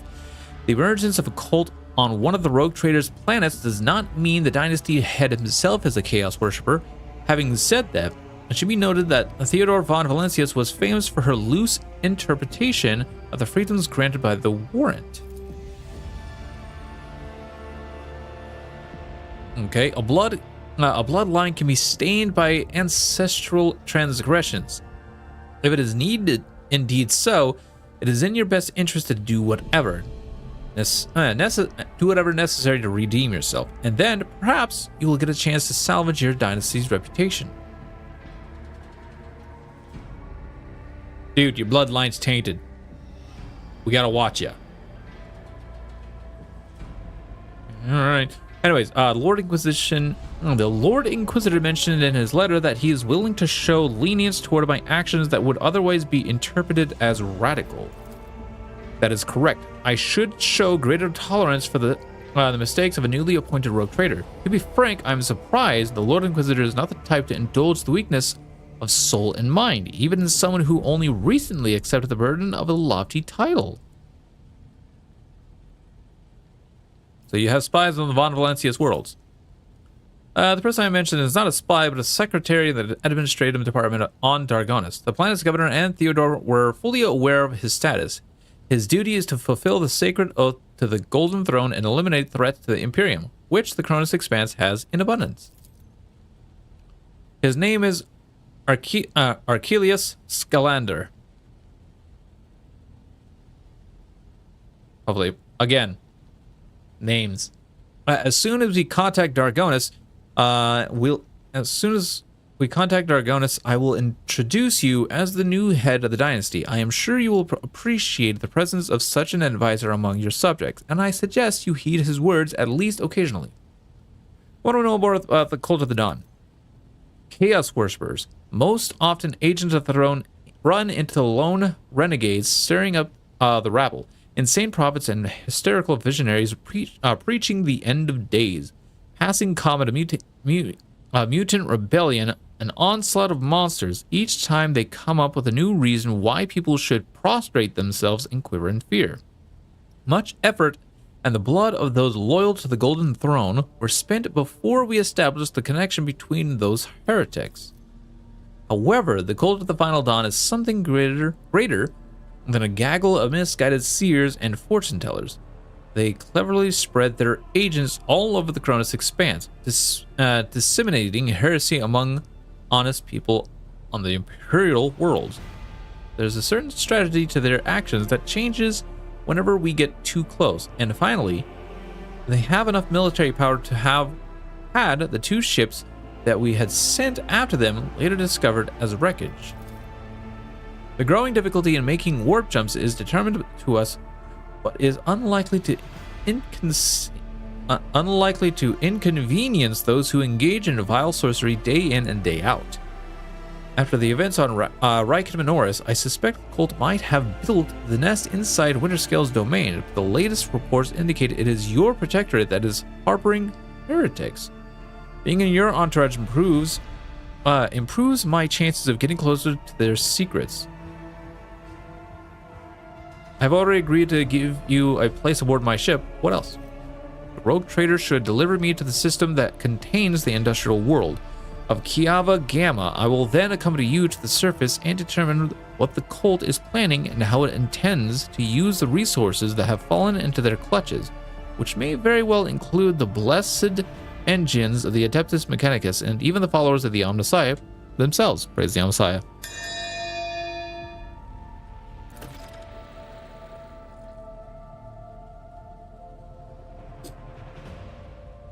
I will be frank, the answer to this question is unlikely to please either of us. The machinations of chaos usually go beyond solely inflicting countless deaths and destruction. Having their plans come to fruition would lead to far more terrible consequences. One of the systems in the Cronus Expanse is already lost.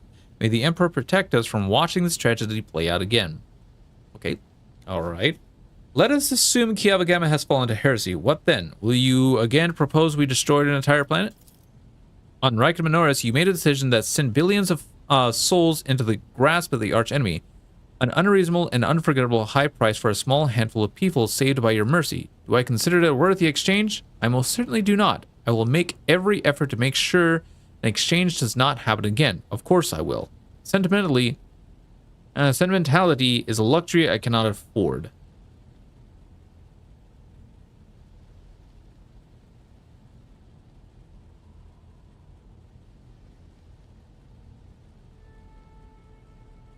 I do not believe you lack compassion. You did not stop me after all, although you certainly could have tried. I haven't said I would not like to be able to afford such luxury. In fact, deep down, I understand why you acted that way. I have yet to eliminate the understanding and acceptance within myself, but I will. Oh, wow. Why did your suspicions fall on Kiava Gamma? Disjointed pieces of data that finally merged into a single picture. Additionally, not long ago, a vessel from the world arrived on footfall. The reports from the crew were confused and alarming, making me fear a planet-wide rebellion. We met a Chaos Marine on Rykid Minoris. Do we risk running into his brothers? I have no doubt it will happen sooner or later. Chaos Marines siding with the cult is very, very bad news. If there's one thing I know about Chaos Marines, is they are in fact insane. Because it took 6 of us to take down 1 Marine. Oh god. Most likely they kept away until recently, pulling their puppet strings from a respectable distance. These traitors seldom show up alone. The best we can count on is having to deal with just a squad of Space Marines of the Cronus Expanse and not an entire company.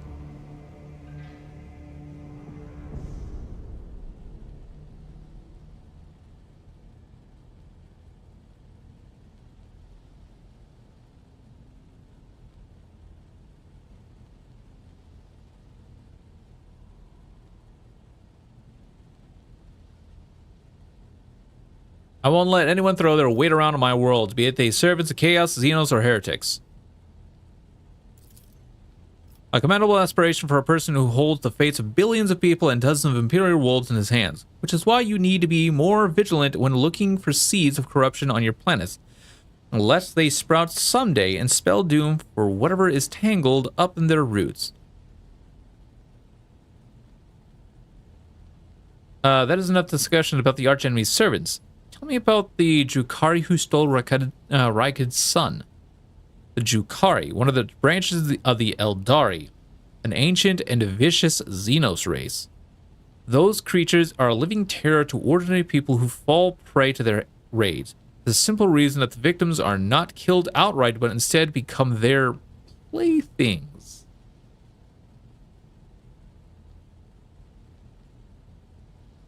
Oh. Just as you and I need air to survive, the Drukhari requires psychic energy born from torment and pain, which they extract from their captives with uncanny expertise. Their ships, which are difficult to mistake for any other, arrive suddenly and undetected. Their stealth technologies greatly surpass the capabilities of standard Imperium Augur arrays. Oh god, how do we fight these things then? The objective of their raids is never to capture a world or a ship. No, they are only interested in fresh victims. After filling their holds with living captives, they disappear into the webway, a different dimension which conceals their greatest stronghold, Komorra, the dark city of the Drukhari, from which none can hope to escape. Oh, we're gonna go there, aren't we? I do not know why the Drukhari stole Raikid's son and brought about the fulfillment of the cult's prophecies. Perhaps the Xenos themselves have played into their archenemy's designs. Or perhaps Aurora's divinations in fact described the Drukhari's actions. There is only one thing I can say with absolute certainty. There is no alliance between the cult of the Final Dawn and the Xenos. It is simply impossible.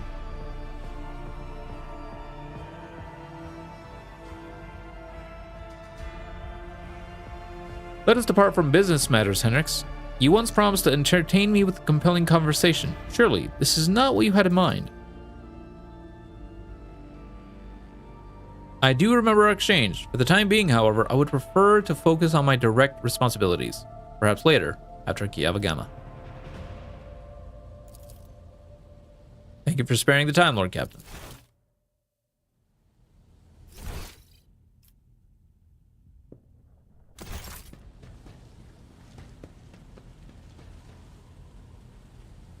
Okay.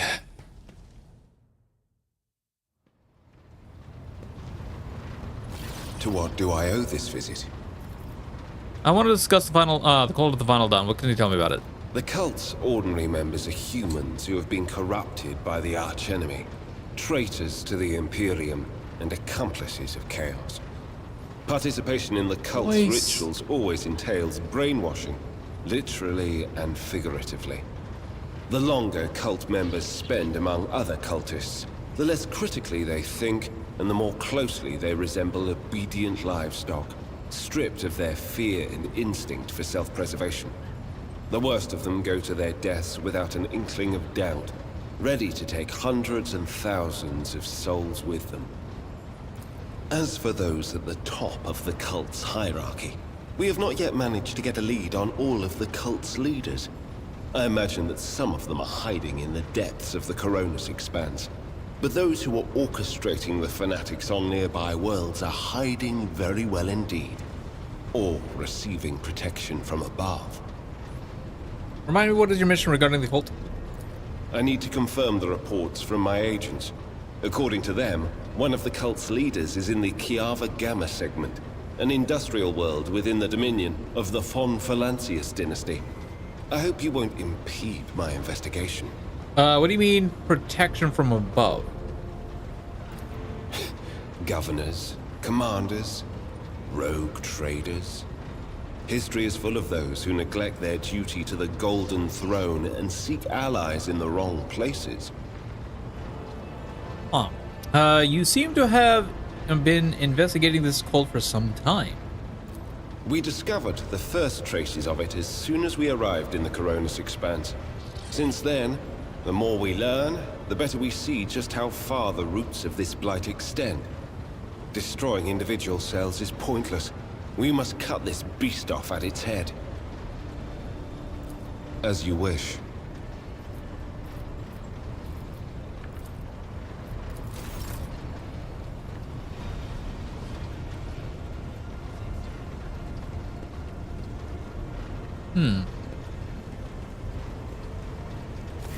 Greetings.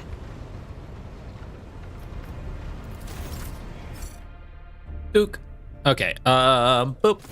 Greetings. I'm waiting for you to tell me about your past and to explain the strange words of that cultist on football. Yes, I'm ready. I would ask only one thing of you, Rogue Trader. If I may, I would like to see the chamber of the Sacred Warrant and kneel before the relic touched by the Emperor himself. A difficult conversation lies ahead of us, and I wish to pray by the relic before I lay my soul bare. Please be. Oh, don't tell me this isn't voice acted. No, of course, let's go.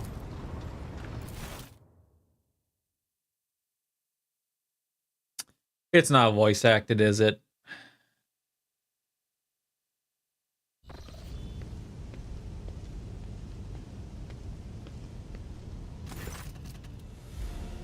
Argenta drops to her knees, her hand making the sign of the Aquila. Her eyes are locked in the sweeping signature of the warrant, a seemingly mundane thing, merely a flourish on a piece of paper, unless one knows whose hand left that mark and whose blood is on that paper.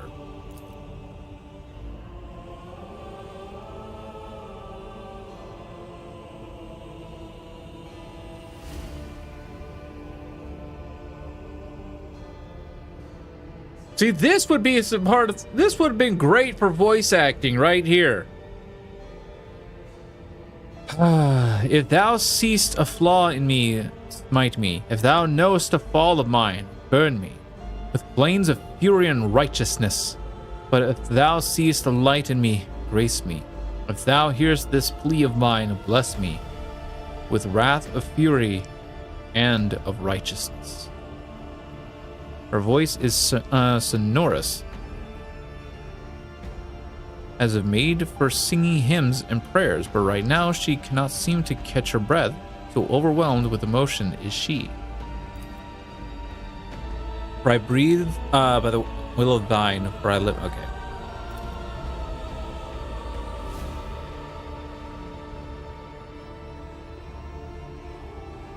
When Argenta finally opened her eyes, they are alight with uncanny resolution. Rogue Trader, we need to talk, or rather, I need to tell you something. The truth. The truth about how I ended up on Theodore von Valencia's ship, about the cultists we encountered on football. I am listening. Please understand, I couldn't trust you before. I'll tell you my story, and you'll see why. I'll start at the beginning. It's easier to piece everything together that way. Upon arriving in the Expanse and on football, I found no purpose here, only torment. I wasn't needed. The reliquary I had been assigned to safeguard was already well protected by Reverend Hieronymus' mission, and no one was ever trying to defile it. For all its lawlessness, the football respects the worship of the Emperor. That was when Lady Theodora, head of our dynasty, appeared. She became an agent of divine will in a way. It was from her that I learned about a planet recently discovered by her scouts, Salus Prime. For a Rogue Trader, the planet was of little interest, a feral world way away from convenient warp routes. But for me, learning about its existence was a revelation. I've never even heard of such a planet. Does it belong to the Von Valancius dynasty? Yes. Now the planet is yours by right, but it's not as simple as that. The warp route leading to it was lost. I will explain in due time. May I continue? Please. The description of Salus Prime was familiar to me. It seemed very similar to a world from an ancient legend, the legend of Saint Argenta and her ship. Argenta, the living saint. She is my patroness. The order named me after her. She died millennia ago. when heretics caused her ship to fall from the skies. But even those blasphemers could not touch Argenta's ashes or her holy relic, the one star.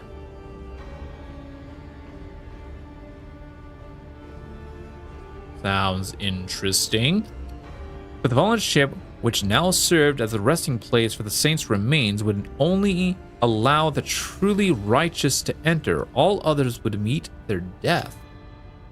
Imagine what I felt when this flash of insight came upon me. The world where Saint Argenta's ship fell was merely a vague legend. No one knew its actual whereabouts, and suddenly, I myself named after the saint, come across this information. I realized at that moment that it was a portent, that I must journey to the planet and find the ship.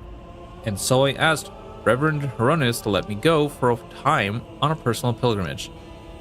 I boarded Theodore's ship and demanded passage to the newly discovered planet Salus Prime.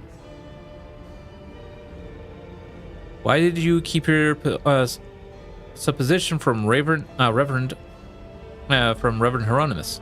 Surely he could have helped you with the search for the ship and the saint's remains. I couldn't just come out and tell him. It was a portent revealed to me personally. Can't you see? I told the Reverend Hieronymus the honest truth, that I was going on a personal pilgrimage to embolden my spirit. It really was a pilgrimage. It was as if Saint Argenta herself had shown me the way, commanding me to undertake this trial. If I had found the ship and set foot on its decks, if I had laid my hand on her remains and the relic, it would have been a sign that I truly had been blessed with the saint's favor.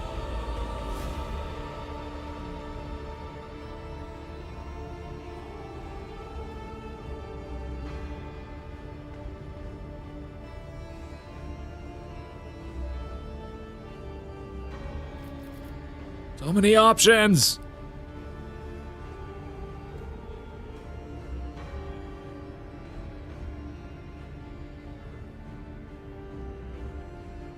That's understandable. Searching for your destiny, for your place in the world, is a matter as a special matter, a personal one. You either succeed at it or you don't. Argenta looks at you somewhat surprised. I thought I had been called, that finding the ship was my destiny, my place in the world. Perhaps there is something to that. I imagine Theodore was thrilled with the prospect. Lady Theodore lent her assistance. It was her intention to visit the newly discovered world, and she took me with her. You mentioned something called the One Star. What is it? Apologies, I got so carried away I forgot to explain. The One Star is the relic kept by Saint Argenta. I belong to the Order Pronatus, and we attach particular significance to holy relics. The One Star is one of the lost relics of the past, so mysterious that no one even knows what it is exactly. Argenta's hagiography at times calls it a banner, or a set of armor, or a blessed chain sword. One thing is certain: it was a beacon of righteousness, and it was lost with Argenta's death.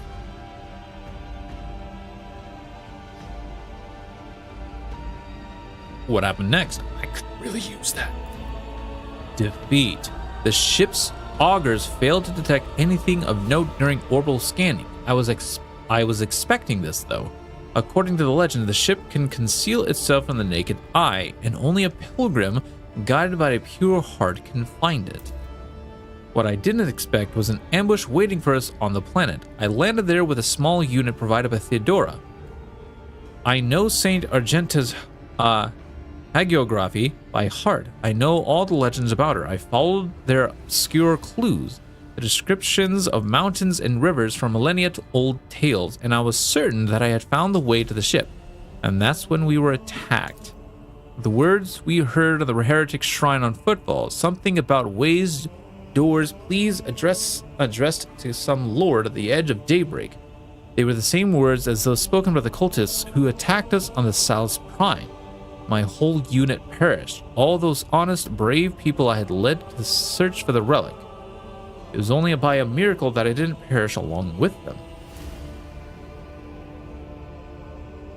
I didn't connect these events at first. The cultists on Footfall, the cultists on Salus Prime, the cultists attacking the ship, and Kunrad's betrayal.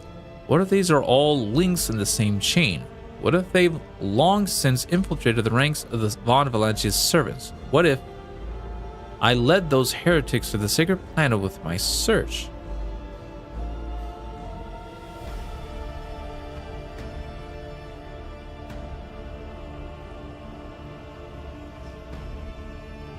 No need to blame yourself. If the heretics really had wormed their way into the Von Valancia's ranks by then, they would have found the planet even without you going there.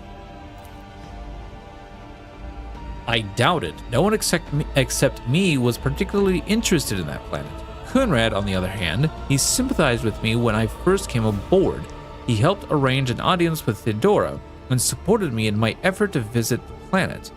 I never told him plainly why I wanted to go there, but I imagine that Vulture must have figured out that it was something important, something related to the holy faith of the Imperium. And what could delight a heretic more than defiling a relic? So, sadly, the only one who might have all the answers, Kunrad. Oh yes, and I sincerely hope that we will meet him again. That serpent needs to answer a few questions before he is plunged into cleansing flame. So how'd you manage to escape from the cultists?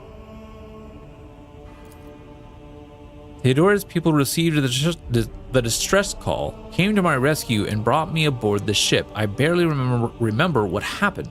When they arrived, I was already severely wounded, fighting back with whatever remained of my strength. I think I shouted that we had to go after them, but they didn't listen. They took me to the shuttle and pulled out. After that, it's all blackness. When I came to, we were already in the middle of a warp jump. Theodora had urgent matters to take care of, and she decided that she could clear out the planet at a later time. And that's why you didn't trust me before? Yes. I saw with my own eyes how a member of your family showed his true colors as a servant of the arch enemy. I had already suffered a humiliating defeat at the hands of cultists and was afraid of another betrayal. I couldn't be forthright with you, and so I studied you, looking for seeds of corruption or the light of righteousness. And what'd you find? A man who stood shoulder to shoulder with me and helped eradicate the cultists on Footfall. Although my opinion of you started to change even before then, back when you agreed to talk to the orphans at my request. A leader who's willing to honor those who laid down their lives for them and take care of their children. Is a leader who inspires trust, and the way you acted in that moment.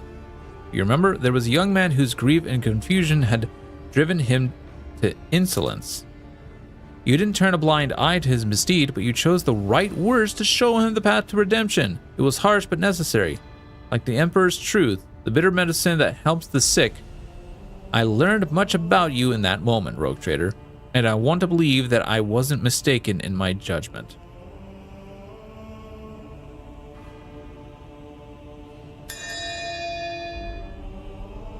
So, just to clarify, you were wounded, so you never found Saint Argenta's ship, is that right? Yes. I rushed to Theodora the moment I could walk again, and I insisted on going back to Salus Prime to defend the relic from heretics, but I was told that the warp had destroyed the old route to the planet, and that plotting a new one would take a great deal of time and effort, as if there could be anything more important than protecting the faith and hunting down servants of the arch-enemy.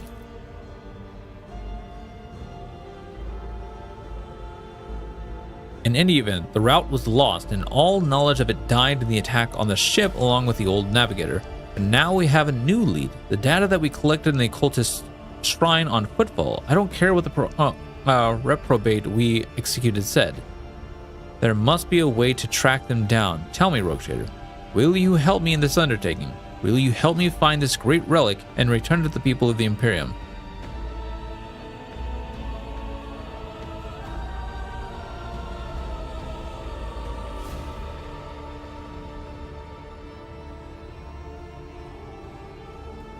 If it's important to you, I will help. Argenta walks up and places her hand on your shoulder. So be it, Rogue Trader. as I stand here before the warrant, the embodiment of the Emperor's will marked by his own hand. I vow that I will not relent until the holy relic has been returned, the heretics punished, and may the light be with us both on this path.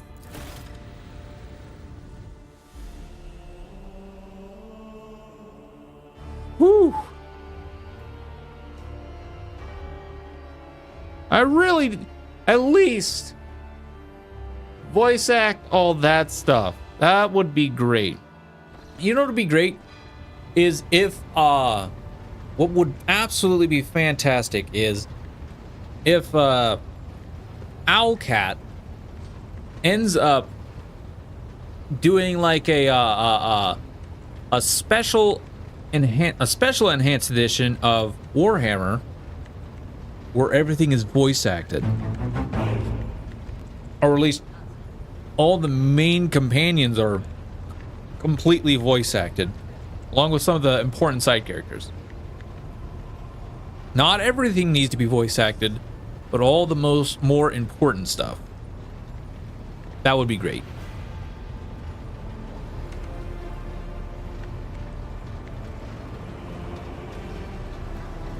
Dude's over here trying to support his dominance.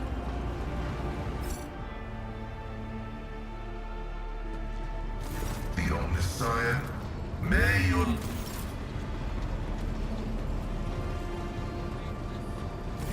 Allow me to thank you again for helping me with the cargo, Shireen.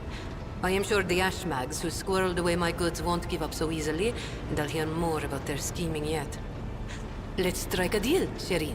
I will watch your back if you do me a favor and watch mine.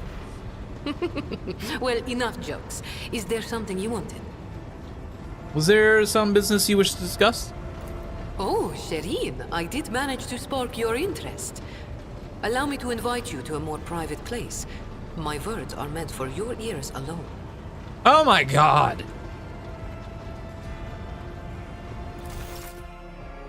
Baldur's Gate 3 really spoiled me with the voice acting.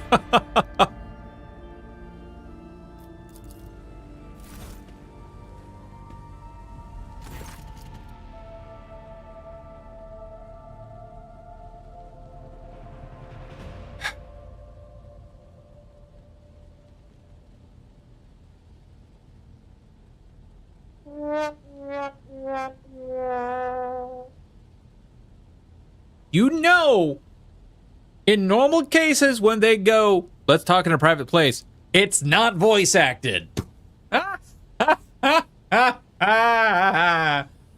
Anyways, Shireen, the Exalted One himself, brought us together the day you crossed Vladium's threshold. He led us to the cargo and gave his blessing for its return. Do you know what people of my world say when such a thing has happened? What's gained is to be shared with your neighbor. Oh. Ooh. Aldari weapon proficiency. This rifle can only perform dead-eye shot attacks. Whenever the wielder scores a critical hit with a single shot attack. Oh, interesting. And Bloodseeker Clive. Oh. Anyways, I am sharing... Okay, she points at the containers in front of her. One contains a polished Eldari rifle, a rare model, and the other holds an ornate sword. I am sharing what I've gained with you. Please accept these humble gifts in honor of our wildly successful, though suddenly struck, friendship.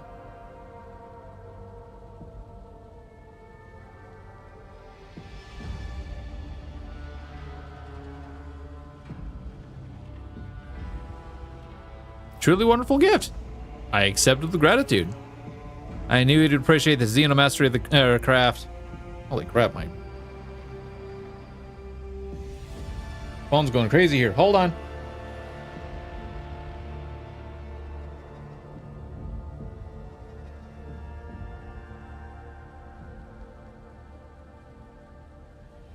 Hold on, chat. No! No, no, no, no, no, no, no! Okay. Oh, what is this? I got a new notification on my...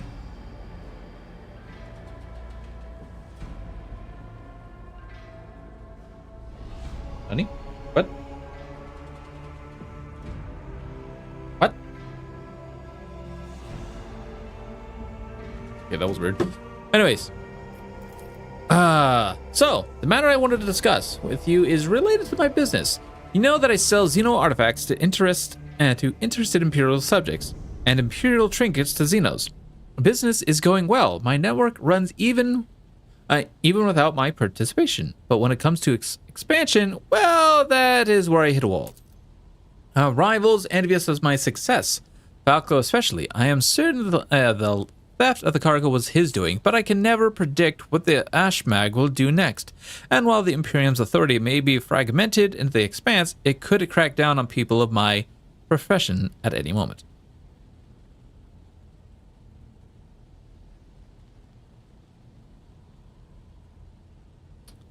Go on. If the rogue trader put in a good word for me with the servants of the Adeptus Administratum, I could become an official trade representative of the Imperium. Just imagine it. A little scrap of paper will offer me and my agents protection against Ashmag schemes. Far better than any refractor field, and even the Inquisition will have to think twice before they mess with me, because I'll be a representative of the law in my own right. And the best part of all this is that this will cost you precisely nothing, Shreen. All you have to do is stop by the Administratum Palace and obtain a certificate from the Master of Seals. My informants tell me that the palace is located on Darganis, your capital world. You see how everything has aligned so wonderfully, and, of course, I will repay you in kind. And how do I benefit from your official status? Besides being in receipt of my eternal gratitude, Shreen, won't it be beneficial to have someone in your retinue with the weight of authority behind him, rather than just another pawn? One simple paper, and I will be able to extend my network to systems far beyond football. My agents will be your eyes and ears throughout the expanse.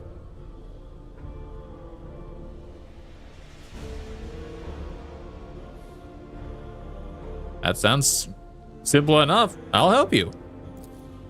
Exalted One, bless you, Shreen. I couldn't find a better business partner in all the expanse. Friendship is a gift from the Exalted One, and we must cherish it. And you'll have no complaints about our friendship, Shreen. I may not be a trade representative of the Imperium just yet, but I can still help you with whatever you need. You just have some faction in mind. Is she the next Woljif? Woljif? Is she the next? Is she this game's Woljif? Like from Wrath?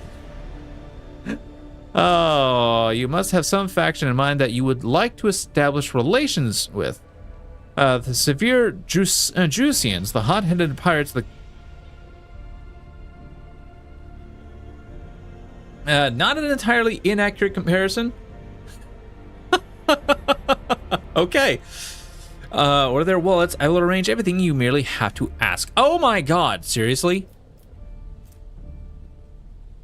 Okay. I have no idea what oh.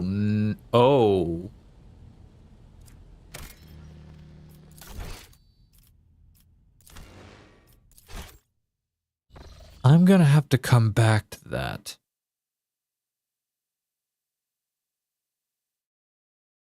Because now I need to look up who I can buy stuff from. Because I don't know which one I'm going to be needing more. Nope, not you. We're not here.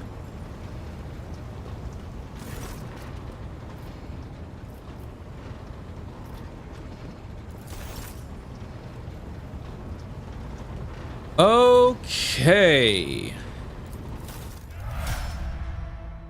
Currently you can't buy anything from you. Sanctified Staff, Imperious Wrath.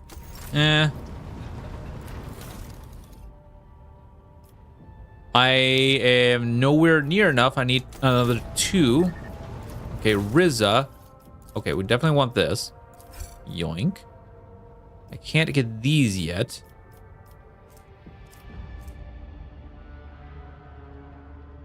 That's a grenade.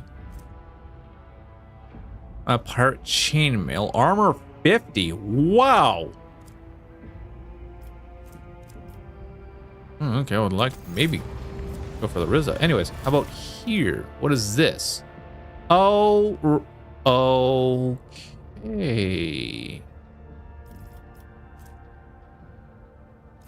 Oh, I think I want.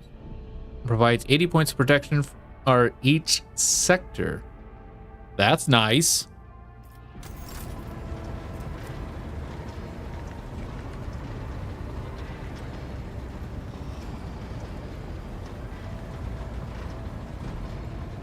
Does anybody have recommendations on who I try and up?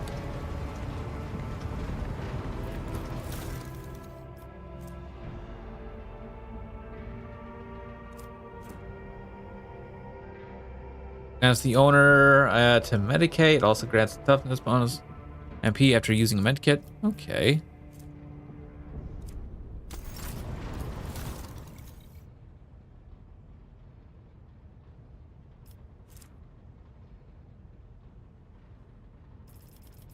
Amazing that the Zero has like a lot of expensive stuff.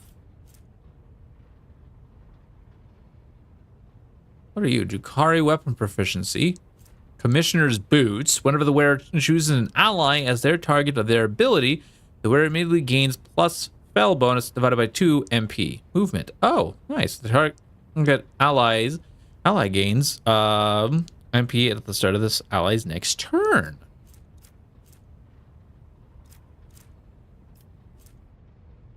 Grenades. Telepath staff. Unsanctioned psyker. Vision of death. Oh, I can't really look at it? Rude. One of the wearer hits an opening with a charge, slash, or a dance macabre abilities. They inflict bleeding. An opening. I want to properly look at it. What is opening? Okay, that was rude. That was rude. What are you? The wearer's first melee attack in combat can't be parried or dodged. Meh. Elite chainsword. Guess I could go for that.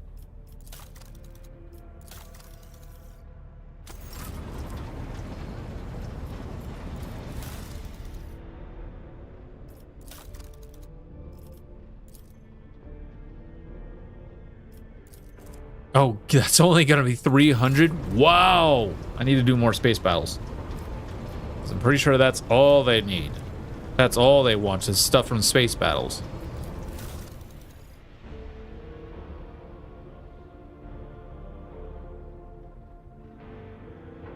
Can't get these right now anyways.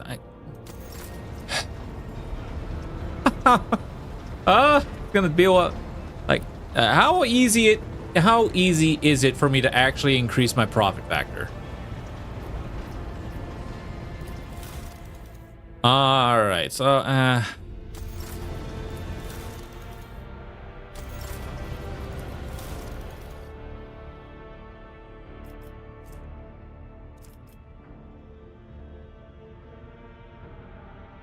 mean, I might as well go for maybe this, I guess.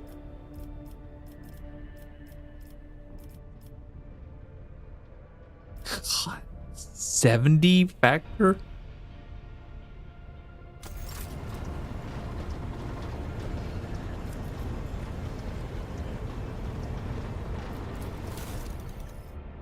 I mean, I might as well just go for the pirate. No, I can't get the pirate chainmail.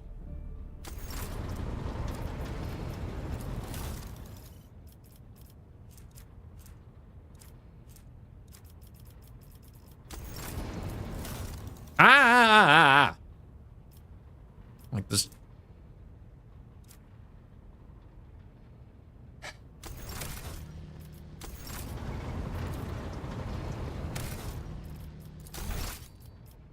I'm gonna make a hard save here.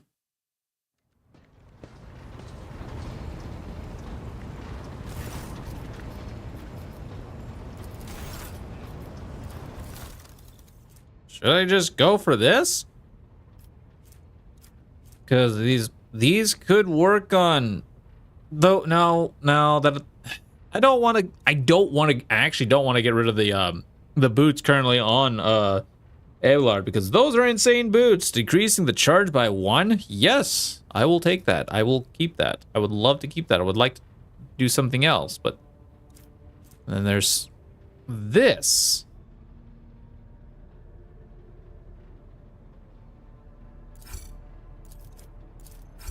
Because I can't even look at it, I don't know what I can do with it. I think they need to fix that. Like I'm right clicking. That's supposed to bring up like like maybe an info page at least. Nope.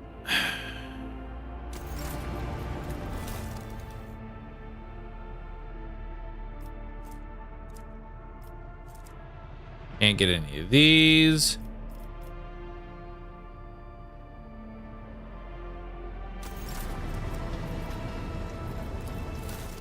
God. I can't even... I don't even know who I should actually up. Welcome. Michael Henry, thank you for the follow. Glad you enjoyed the stream. Welcome, welcome, welcome. How are you today?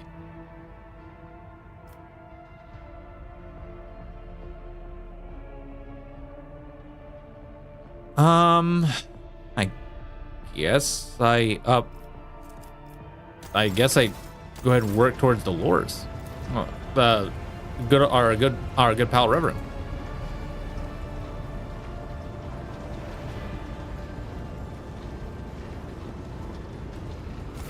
Allow me to thank you again for helping me. Oh, Sherry. Anyways, let's go ahead and redo this.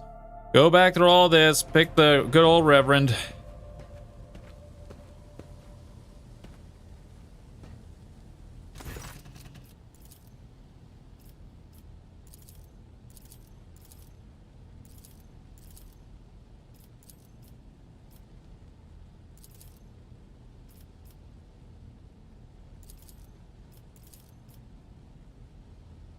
Okay.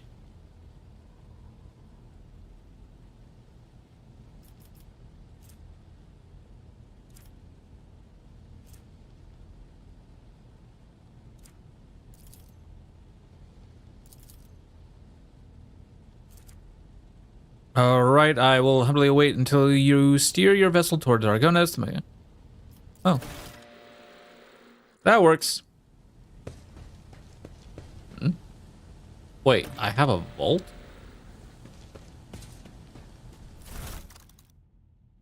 Since when is this a thing?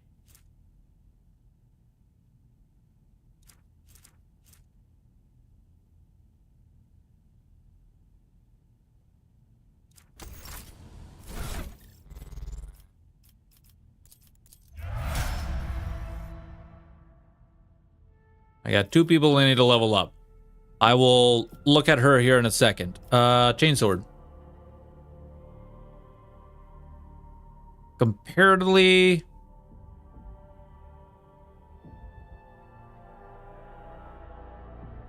I really like that armor pen, so... Yeah. What? Oh! Wow. Has an increased area of effect. Dude needs Drukhari weapon proficiency. Oh, what? Rude. I would love to give him this weapon.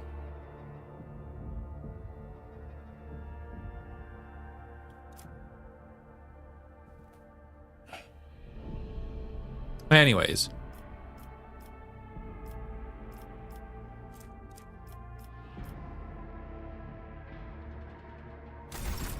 For the time being,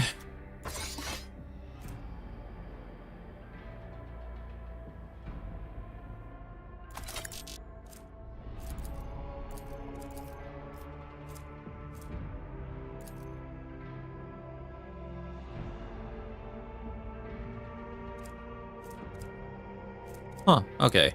Well,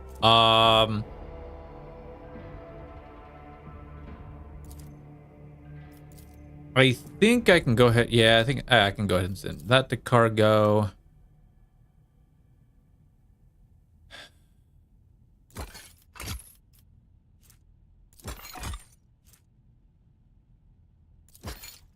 Actually, nope.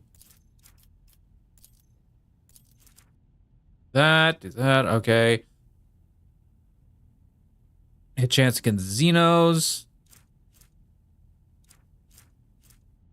Once per turn, when the wearer scores a critical hit with the pistol. Oh, not if we're gonna use that, but I'm not gonna get rid of it.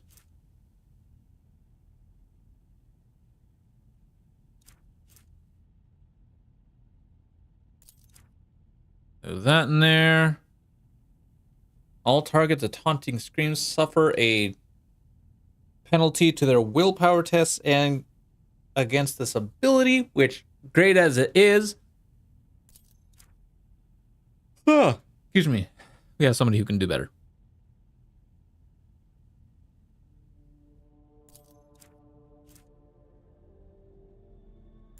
Okay, yeah, we can send this to cargo. Still haven't found somebody for that yet.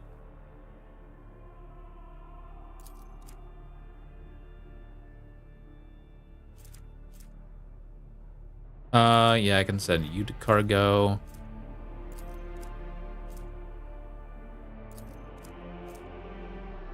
Oh, this heavy bolter. Strength 60. Oh god, what?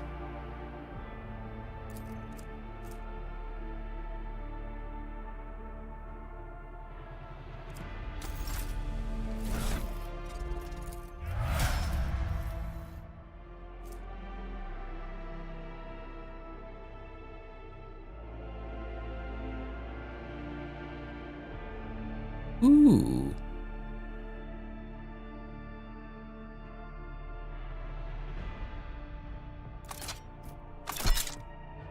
Because don't you have like a...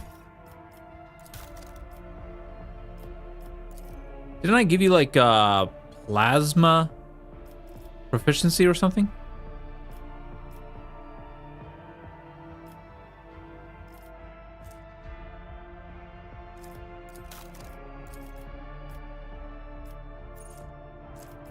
Persuasion, bring it down. Focus, fellowship, camaraderie. Oh, wrong character.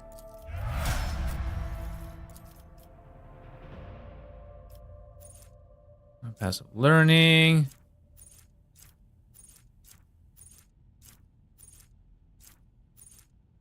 Grenadier.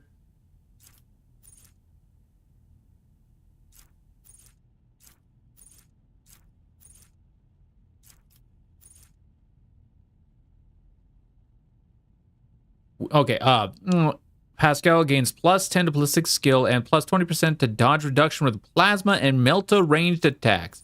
Oh, nice. Pascal getting an upgrade here.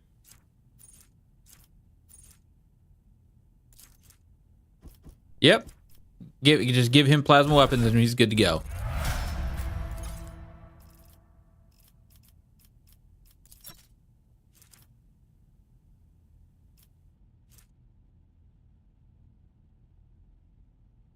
Ooh.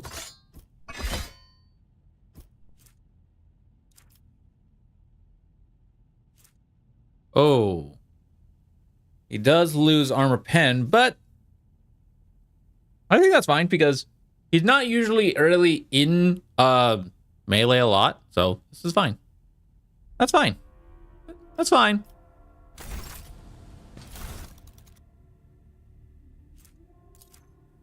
Okay, cargo.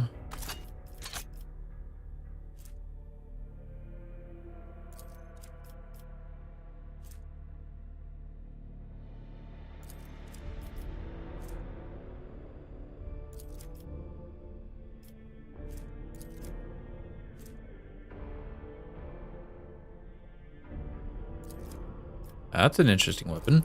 Okay, we can send those to cargo. Sanctioned psyker. Oh, what is this? Telepath staff. Okay, we'll put that in here for now. That's a named weapon. I think that.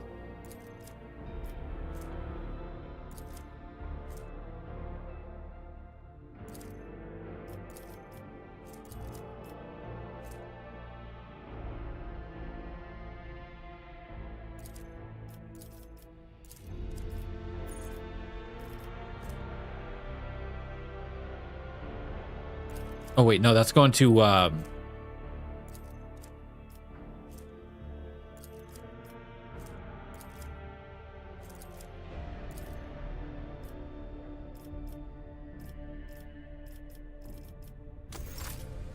on. First, let's get this guy leveled up real quick.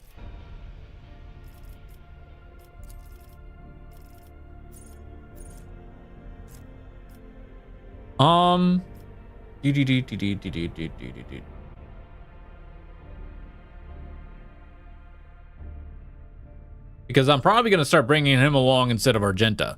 I mean, Adira.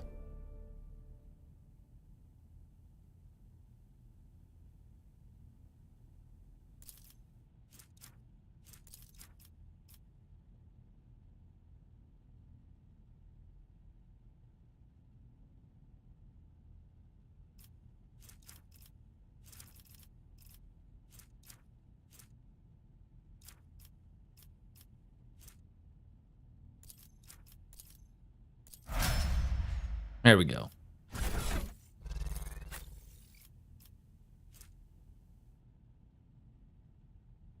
Oh, I already have this.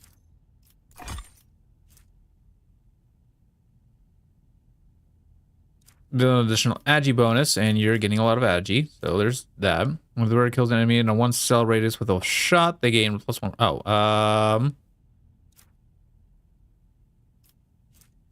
don't care about that.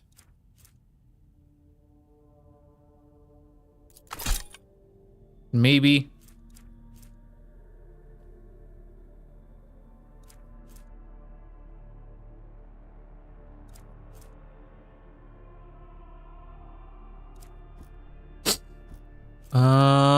Yeah. Oh, we need to get these boots. What boots would work on him?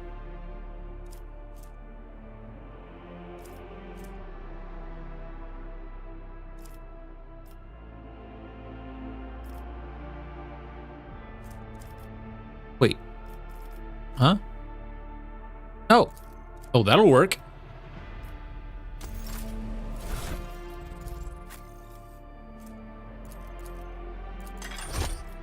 What are these? Oh, yeah. Those are good.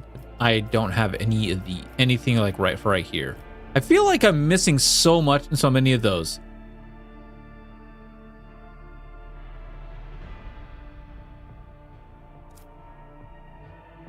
I feel like I'm missing so many of those.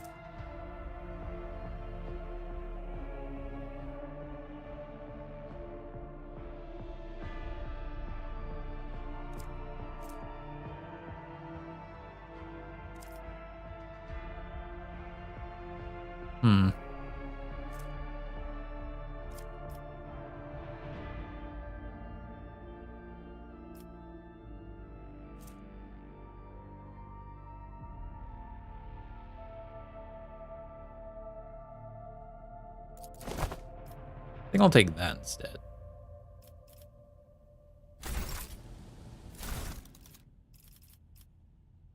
Is there nothing else in here I could put and give him?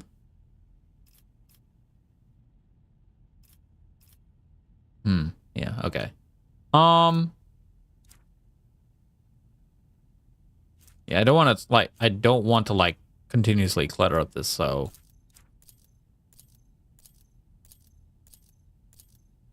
okay, grenades are fine. Everything else so far I think is fine.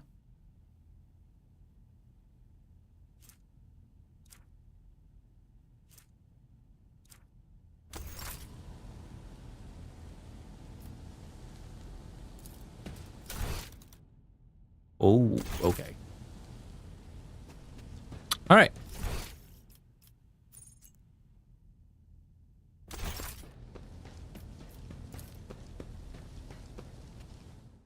right, done.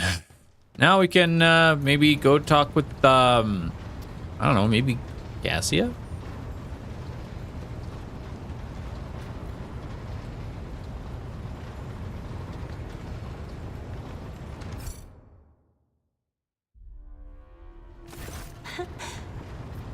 Words I have enjoyed. Never mind. I guess we're not talking to Cassia. Alright, attempt to talk to Abelard.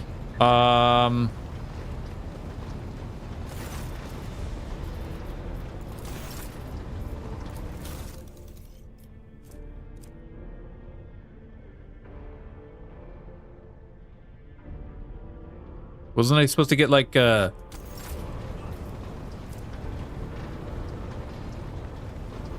Hey, Z Gotham, how's it going, buddy? Welcome.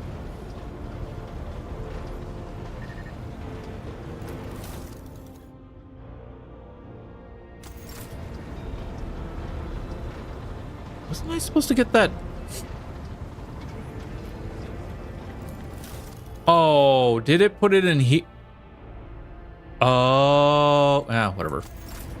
Doesn't matter. Doesn't matter.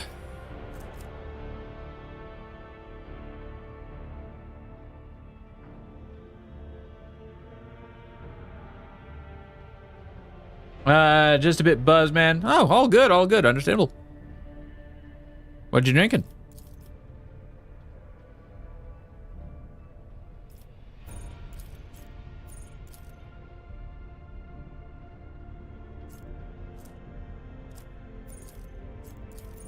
I don't need that much.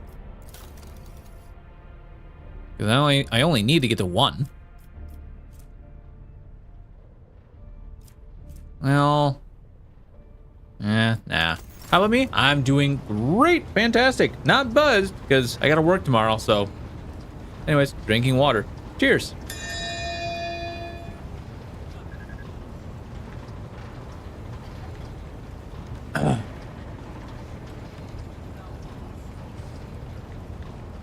The Mama's a Miller Lite. Ooh, there you go.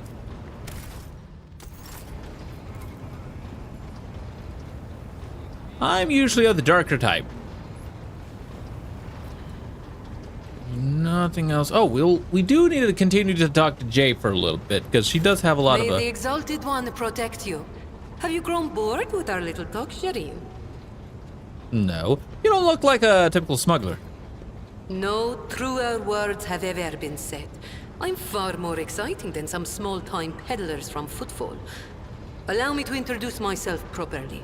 I am Jai Amira Fatqin Tamiri Ash Ifrit, the 12th daughter of the Lord of Ifrit, a distant world at the fringes of the Imperium. The youngest child is destined to become a bargaining chip in the family's political games. But I was unwilling to accept such a fate, and wanted to choose what to become and which path to follow. When I learned the Exalted One watches over hundreds of other worlds amidst distant stars, I understood there was an entire world of opportunities beyond Ifrit. All I had to do was break the familial bonds tying me down and escape the planet. Which I did a long time ago. Why'd you choose to come to the Cronus Expanse? The Cronus Expanse. A gorgeous name, isn't it? But this backwater wasn't my original destination when I escaped, Shireen. Oh no, it was the rumors of incredible freedom that brought me to the Cronus Expanse. Freedom that is generously bestowed upon everyone who can survive in these parts. All doors are open here. You can become a saint, Yep. a mogul, Yes, I am, a Gotham. kingmaker, or anyone you like, really. Here, hard work pays off. Unless you're used to lying by the roadside and complaining instead of toiling for the good of your soul, glory, wallet, or whatever floats your boat. I'm used to working hard, and so I found my blessing. Nice. Her accent, I like it, but I'm trying to pinpoint what exact region is that accent? I can't figure that out. Oh dear God.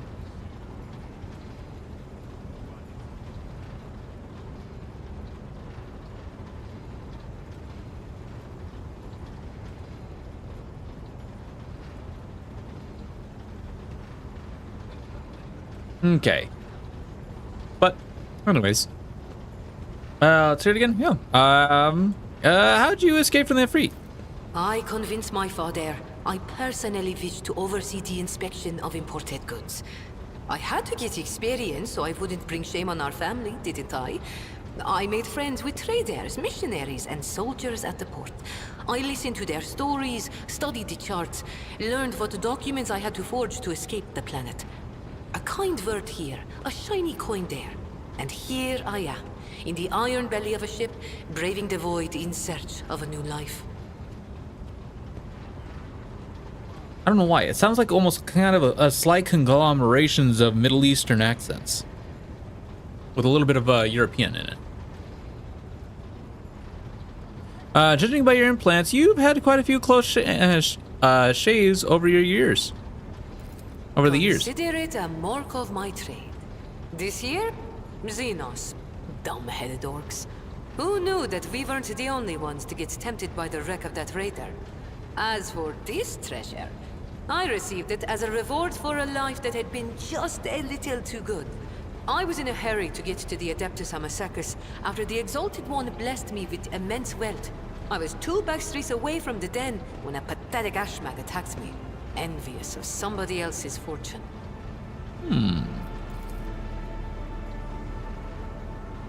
You are familiar with implants like the one that has replaced Jay's neck.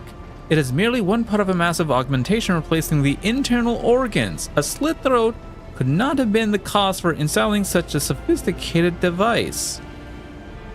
Thank you for sharing. All relationships are based on mutual trust. That goes for business too. The youngest child is destined to be... All relationships are based on mutual trust. That goes for business too. I've seen enough of the shiny wrapping of the Coronis Expanse. Tell me about its dark side. The dark side is the real Coronis Expanse, if you ask me. But what do you want to know about it, Shireen? How do they do things on football? Dynasty-heirs drink with criminals. Rogue traders strike deals with the Casbalica. And dozens of ships stop off for a welcome break from a long voyage. Is there a more beautiful place in the entire Imperium? The Emperor is merciful to the meek and the powerful alike. There's a job for everyone as long as they have a head on their shoulders.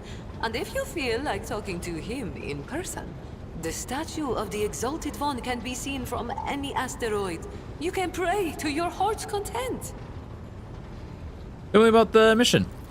An ancient crime cartel that originated with the first settlers of the Calixis sector. It is run by shadowy clans with robber barons at the helm. Cross their path, and you risk making enemies all over the Coronis Expanse, or even the entire Imperium. As for the agents, they are just shameless, greedy scum. Every third person on football is a Casbalican. But that doesn't mean all that rotten filth is acting together. I've been set up more than once just so some Casbalican can get one over on his rivals. And yet, the Casbalica is generous to its customers, if you can afford it. Anything can be obtained, organized, and transported for the right price. The customer is always right, unless they happen to be a rat. In which case... Yeah, let's not mess with them. Persuasion test succeeded. Scum, rotten filth, rats. It is almost as if Jade's mask briefly slipped and she started using words that have no place in the vocabulary of someone from the upper strata of the Imperium. Are you one of the Casbalica's robber barons? What gave you such an outrageous idea? Was it my immaculate garment? My gorgeous jewelry? Do not worry, Shireen. I will let you know once I become a baroness, should the Exalted One will it. Just imagine the strong and fruitful alliance that could be forged between a rogue trader and the mastermind of the Casbalica.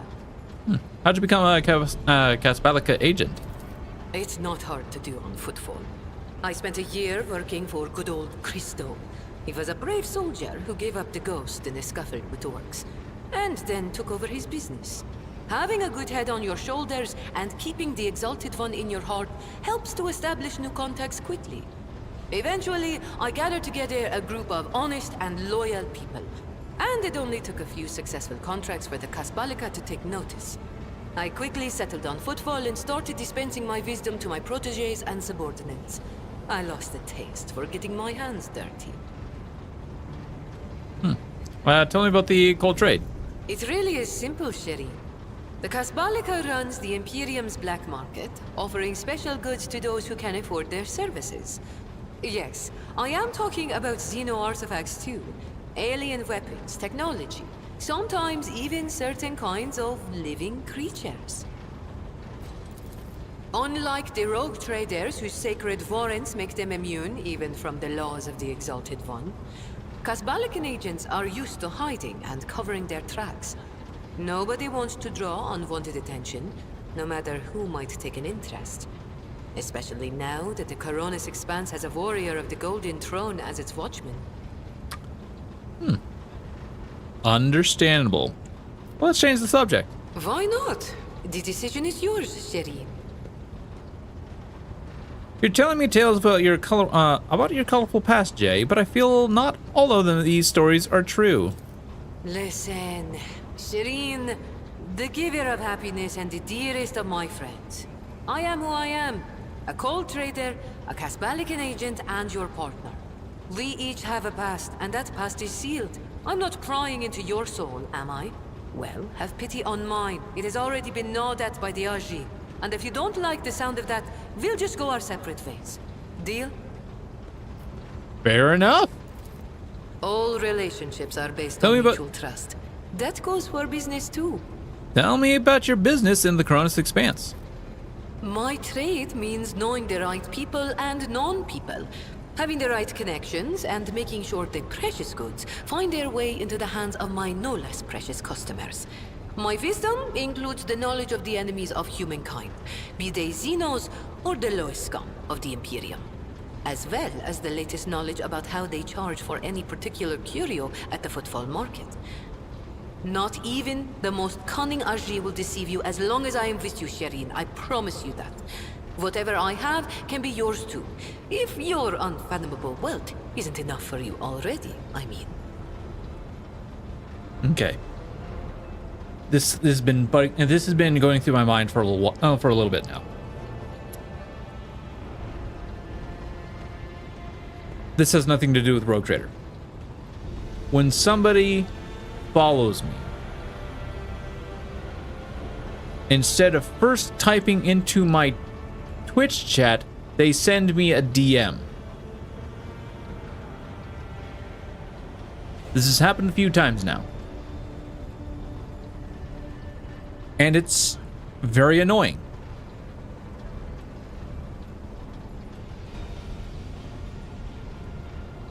And so far, all three of them have essentially been the exact same thing. Like, hello, how's your day? How are things going? When you don't text in my chat and when you don't message in my Twitch chat first, I'm going to completely ignore it.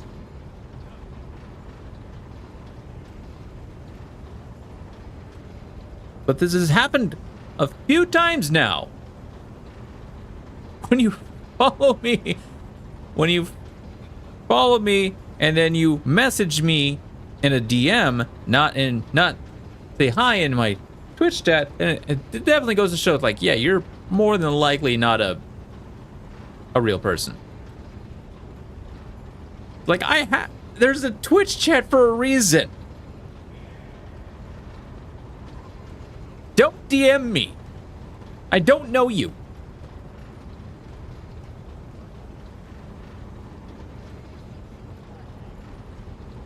Even if it is a statement that's like, hey, I'm also a streamer, I could help you. It's like, no, I will not listen to you. That is annoying and very disrespectful. Don't do that. Message me on my Twitch chat or my YouTube chat first. Let me get to know you, then start sending me DMs. Not the other way around.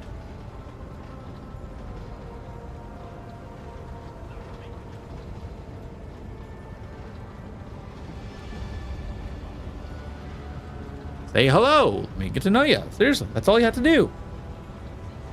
Don't be all mischievous like, okay, I'm gonna follow and then I'm gonna send him a DM. Maybe he'll message me that way. Maybe I'll get noticed that way. It's like, no, go screw yourself. I'm not gonna answer DMs of somebody I don't know. Anyways, do you do business with the enemies of humanity? It has been known to happen. After years of dealing with Xenos, I've learned their customs, and even got a grasp of their language. Except they cringe whenever I start speaking. Arrogant sods. They dislike even our voices, but they never turn away our valuables. Then again, I'm used to seeing sour faces. In this trade, the easily offended go out of business. Perhaps your knowledge will serve the Von Valencia's protectorate. I have no doubt you will have to deal with Xenos sooner or later. When that time comes, Shireen, you will thank the Exalted One for sending me to stand at your side. You have many talents. Thank you, Shireen. Being able to read and write is chief among them. You may not be aware, but this science is beyond the abilities of billions of the Imperium subjects. And yet they happily keep drudging along in their factories, fundy, and assembly lines. Me? I didn't escape Ifrit to consign myself to such misery. It was literacy that paved my path to copied orders, forged signatures, counterfeited papers. The wonderful things that make the wheels of bureaucracy turn in the right direction. Are you really that rich? Compared to the rabble on Footfall, perhaps. Compared to you. Be it power or money, I still have a long way to go. I could purchase one of Footfall's asteroids, but not a planet. I could subjugate a few gangs from the shady districts, but not Vladium. And so the answer to your question is no. I do not consider myself rich. I am not rich enough. I like that last part. You could be sitting back reaping the fruits of your own work, so why have you chosen to embrace the vicissitudes of life aboard a void ship? You're fun to talk. I grew tired of scribing endless contracts and agreements neatly tucked away on Footfall. Well, I did that for how many years? But here, among the stars, you are always balanced on a knife edge. Nothing thrills me more than the tension of a warp jump, or the danger that lurks around every corner on a planet. Footfall was beginning to make me fat and stupid, Shireen. I do not want that. Awareness succeeded. Nice. Jay speaks measurably, with just the right amount of laziness in her voice, but her performance cannot conceal the slight tremble in her voice. Whatever Jay is afraid of, that is what drove her off Footfall. Footfall. What about your gang that stayed back at Footfall? Do you trust them? Do I trust the Trickster twins? By the Exalted One, no. The underhanded rogues of Footfall came up with that name for a reason. The tricks of those frenzied Ashmags are all about things far more intriguing than the honest and law-abiding subjects of the Imperium can imagine. On the other hand, this is why I am keeping them close. Kor and Tora know who lifted them out of the cesspit proudly called the Shadow Quarters, and who has been feeding that ravenous beast their insatiable lust for lucre. No, they are not going to betray me if only because they know I am now a part of your entourage, Shireen. They're not going to let the biggest pie in the Imperium pass them by without trying to get a slice for themselves. Tell me about the Xenos of the Cronus Expanse. Vicious, cruel, dangerous beasts. Humans hold little interest for Xenos. We are entertainment for them, a means to keep boredom at bay. A commodity. But some of them contact us once in a while using their own people. Do not deceive yourself by thinking you are safe because there are no Xenos inside. Those Agi are as cunning as they are ruthless. They cleverly pull at the strings of spies and traitors, subjugate those who do not fall for the promised reward, transform the ones who resist their promises into soulless puppets. The Emperor watches over me, and that is why I still haven't succumbed to the fate of many of my associates who have lost their lives to the stringy scoundrels. Talk about something else. I think we've said all there is to say on this topic. Yep. Did you know Theodora von Valencia is my predecessor? It is difficult not to be aware of the powers that be, especially ones like Lord Captain Theodora. But we never met personally, as the difference between our positions was far too great. Theodora was a mighty ruler, the center of her own universe, and I, a pathetic commoner, was nothing next to her. But you were kind to me, Shireen, and in my eyes that puts you above your esteemed aunt, or whoever she was to you. I can already go for the. I'm gonna go for the Riz. I'm not going to. I'd like to get to know a little bit more. You keep using words I don't understand, like calling me Shireen. The language on Ifrit, my home world, is quite different from the one spoken in the Coronis Expanse. We bestow more than one meaning upon each word, allowing our wise men to fully express their sagacious thoughts, and us lowly commoners our base passions and desires. Take Agi, for example. That is what I call every piece of scum and villain, because Agi means evil and foe and pathetic worm unworthy of consideration. Or take Ashmag. It means fool and little brother, and blind man who stumbled and would fall into a pit without guidance. Shireen means friend and comrade and roommate in a battle formation, like we are. Get off my ship. I'll see you later. Oh, I have no doubt you will. Holy cow. So much dialogue. We're finally over with the. Oh, wait, hold on.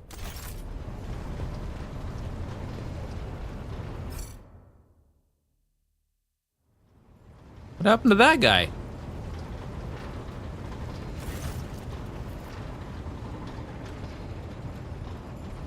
You seem to have a very strong reaction to what Argenta said about the broken lens.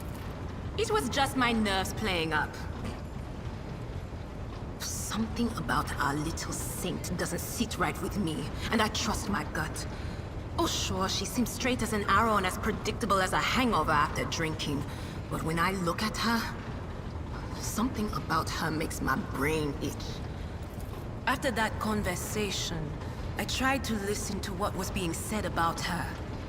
Beyond the door, what I heard was strange. Blood in her past, twilight in her present, and something like a star leading her. But where is it leading her? I saw several roads, and all of them frightened me. Maybe we should warn Argenta. Oh yeah, you go ahead and tell her the wicked Psyker has divined something about her. She'll be so pleased and grateful, and of course she'll listen to what you have to say. No, that would be pointless. And anyway, I'm not even sure what it all means. Maybe the danger is to her? Or maybe the danger's coming from her. Oh, there's no doubt about the latter. She's got a lot of danger coming on. Adira's voice is full of animosity, but you also detect concern, even a hint of pity and compassion. Huh. I've learned that there are caches left by Theodora somewhere on the Aragonis and Kiavana. You don't know anything about this? Me? Not a clue, Lord Captain. I don't know who Lady Theodora would have told about a thing like that, but it definitely wasn't me. Why would you whisper that to me now? Why? Lord Captain, I don't know anything about caches or Lady Theodora's secrets, but the voices have just reminded me about something. I was once given the chance to try some real wine. Lady Theodora gave me some. Not just any old synthetic booze, but her favorite plonk. She always drank it in her palace. It was golden in color, and its name was Flame of Purity. A silly name, but the flavor was so intense, and like nothing I'd ever tasted before or since. Apologies. It's probably not important, but I don't know anything more than that. Okay. I'll take my leave. Of course. Always at your service, whenever you need me.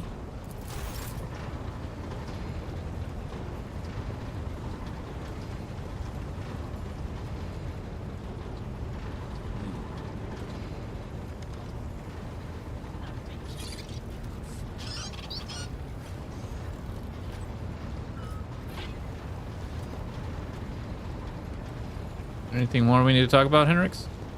To what do I owe this visit?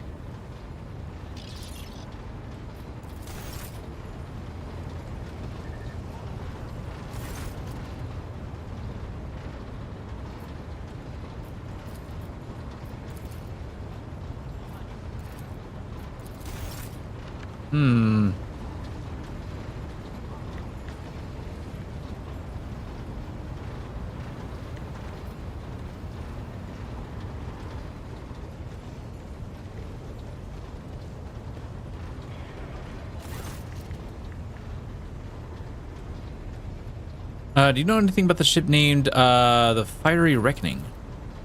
I've heard of the name that much, I'm sure of it, but I can't recall the details. Huh. I wonder if it was part of the operation that the Lady Mort was put in charge of. If it was, then there's nothing I can tell you. Gotcha.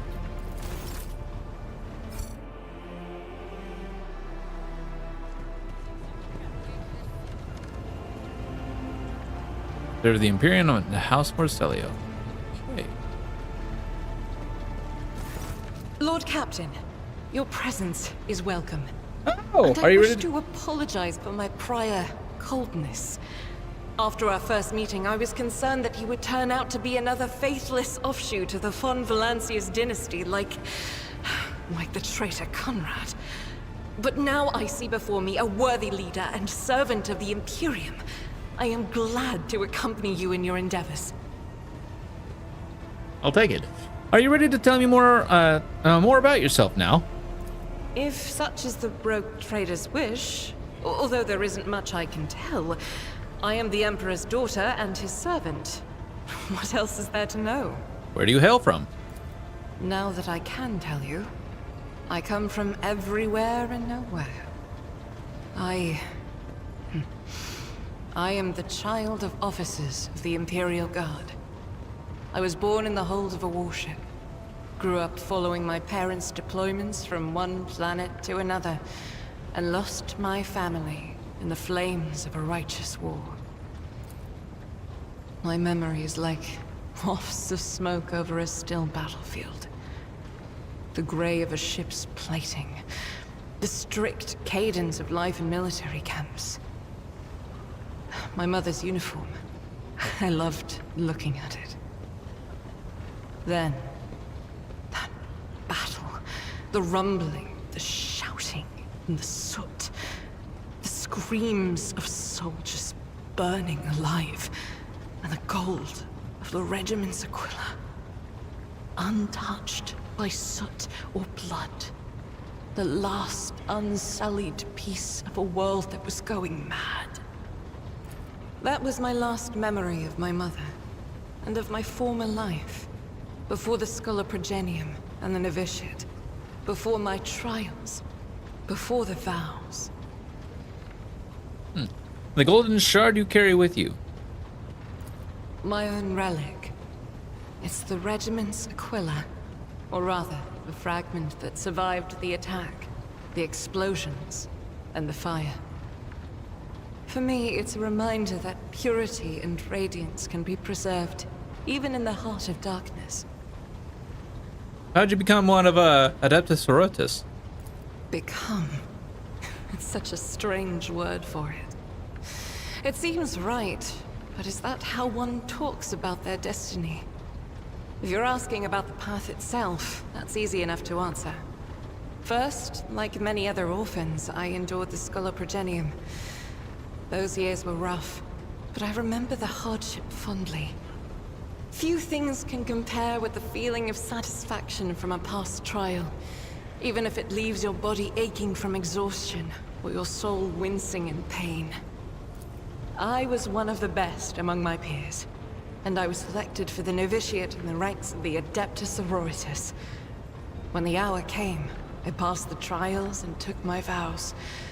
The most joyous day of my life. The Emperor's light has always been with me, but to accept it with all your heart, to utter the oaths, that is a rapture like no other. Have you ever wished for a different lot in life? I'm more than certain that her answer is absolutely not. Have I ever... But that would be shameful weakness, almost heresy. Of course not. I was born for this. I live by the Emperor's will, and in his light, I myself am the light. I must be the light. For myself, and for those who ask for my protection. I was chosen to serve. But beyond that, I won't deny it. Few things elate me as much as the thought that the heretic felled by my shot will never again orphan a child.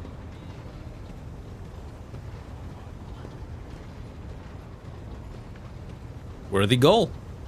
Thank you for your candor. It is my pleasure to be candid.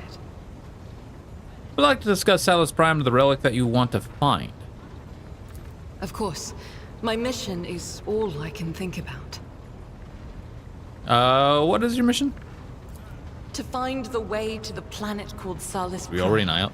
Saint Argenta is my patroness, and that is where her fallen ship is. And it must also be the resting place of her great relic, the One Star. As Dira was kind of pointing out, it's like she's following something about a star. Yeah, she's following the One Star. Apparently an ancient relic. Tell me about Saint Argenta. Whose relic are you searching for? Gladly. Listen. Long ago, there was a blessed world. Thousands of stars covered the sky there, so bright that its denizens hardly knew the darkness of night. Thousands of rivers nurtured the soil. Thousands of gardens bloomed every spring, and at every moment, thousands of prayers were flying into the clear air, thanking and praising the Emperor. But one day, the people learned the meaning of darkness. Like a storm, accursed heretics who had sold themselves to the archenemy descended upon the planet. Shells flew from the sky that desolated whole cities and burned the gardens and filled the riverbeds with the blood of the faithful. Smoke and soot swallowed the skies and the 1,000 stars that had once shone over the world. Among the handful of survivors was one orphan who had watched all her family die, and the garden she'd grown up in burned to ash. But in her heart, she knew the absolute truth. Just these 3 words. The Emperor protects. And knowing that, she never looked away from the black, terrifying, smoke-covered sky. There were no more bright stars to be seen. Except for one. The One Star. The bright star. The silver star shone in the sky. And when the orphan smiled at it, the One Star fell right into her hands.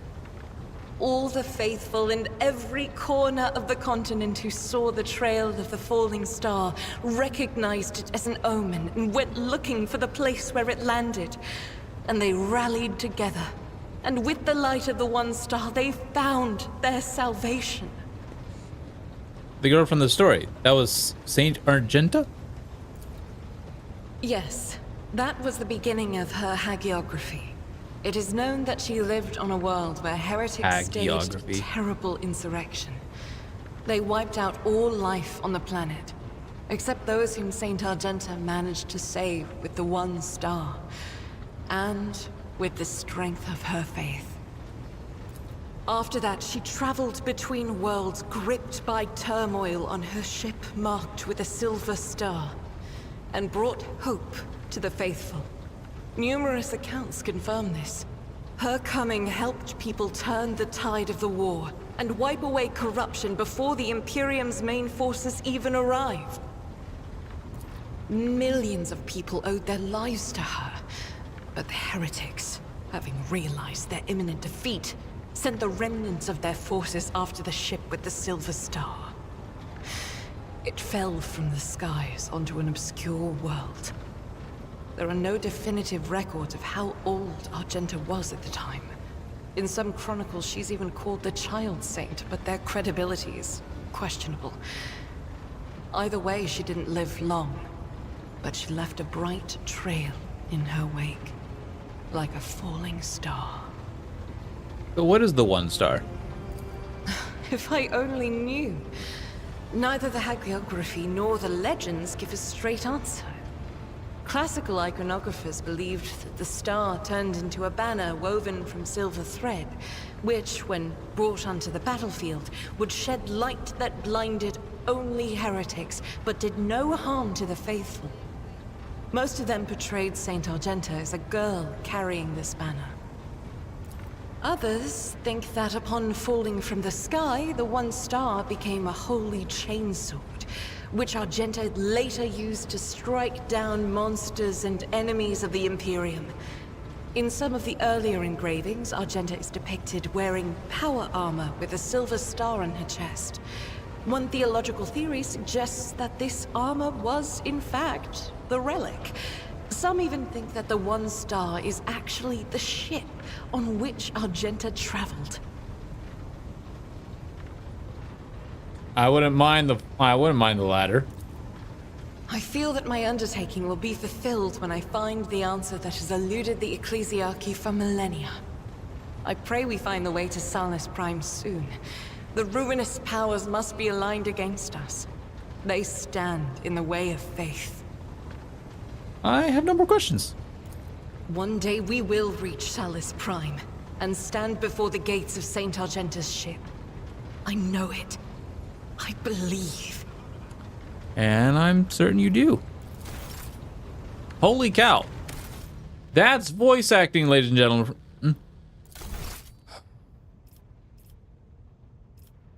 But unfortunately,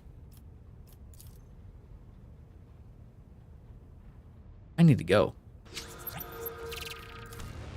Thank y'all for watching. Hope yourselves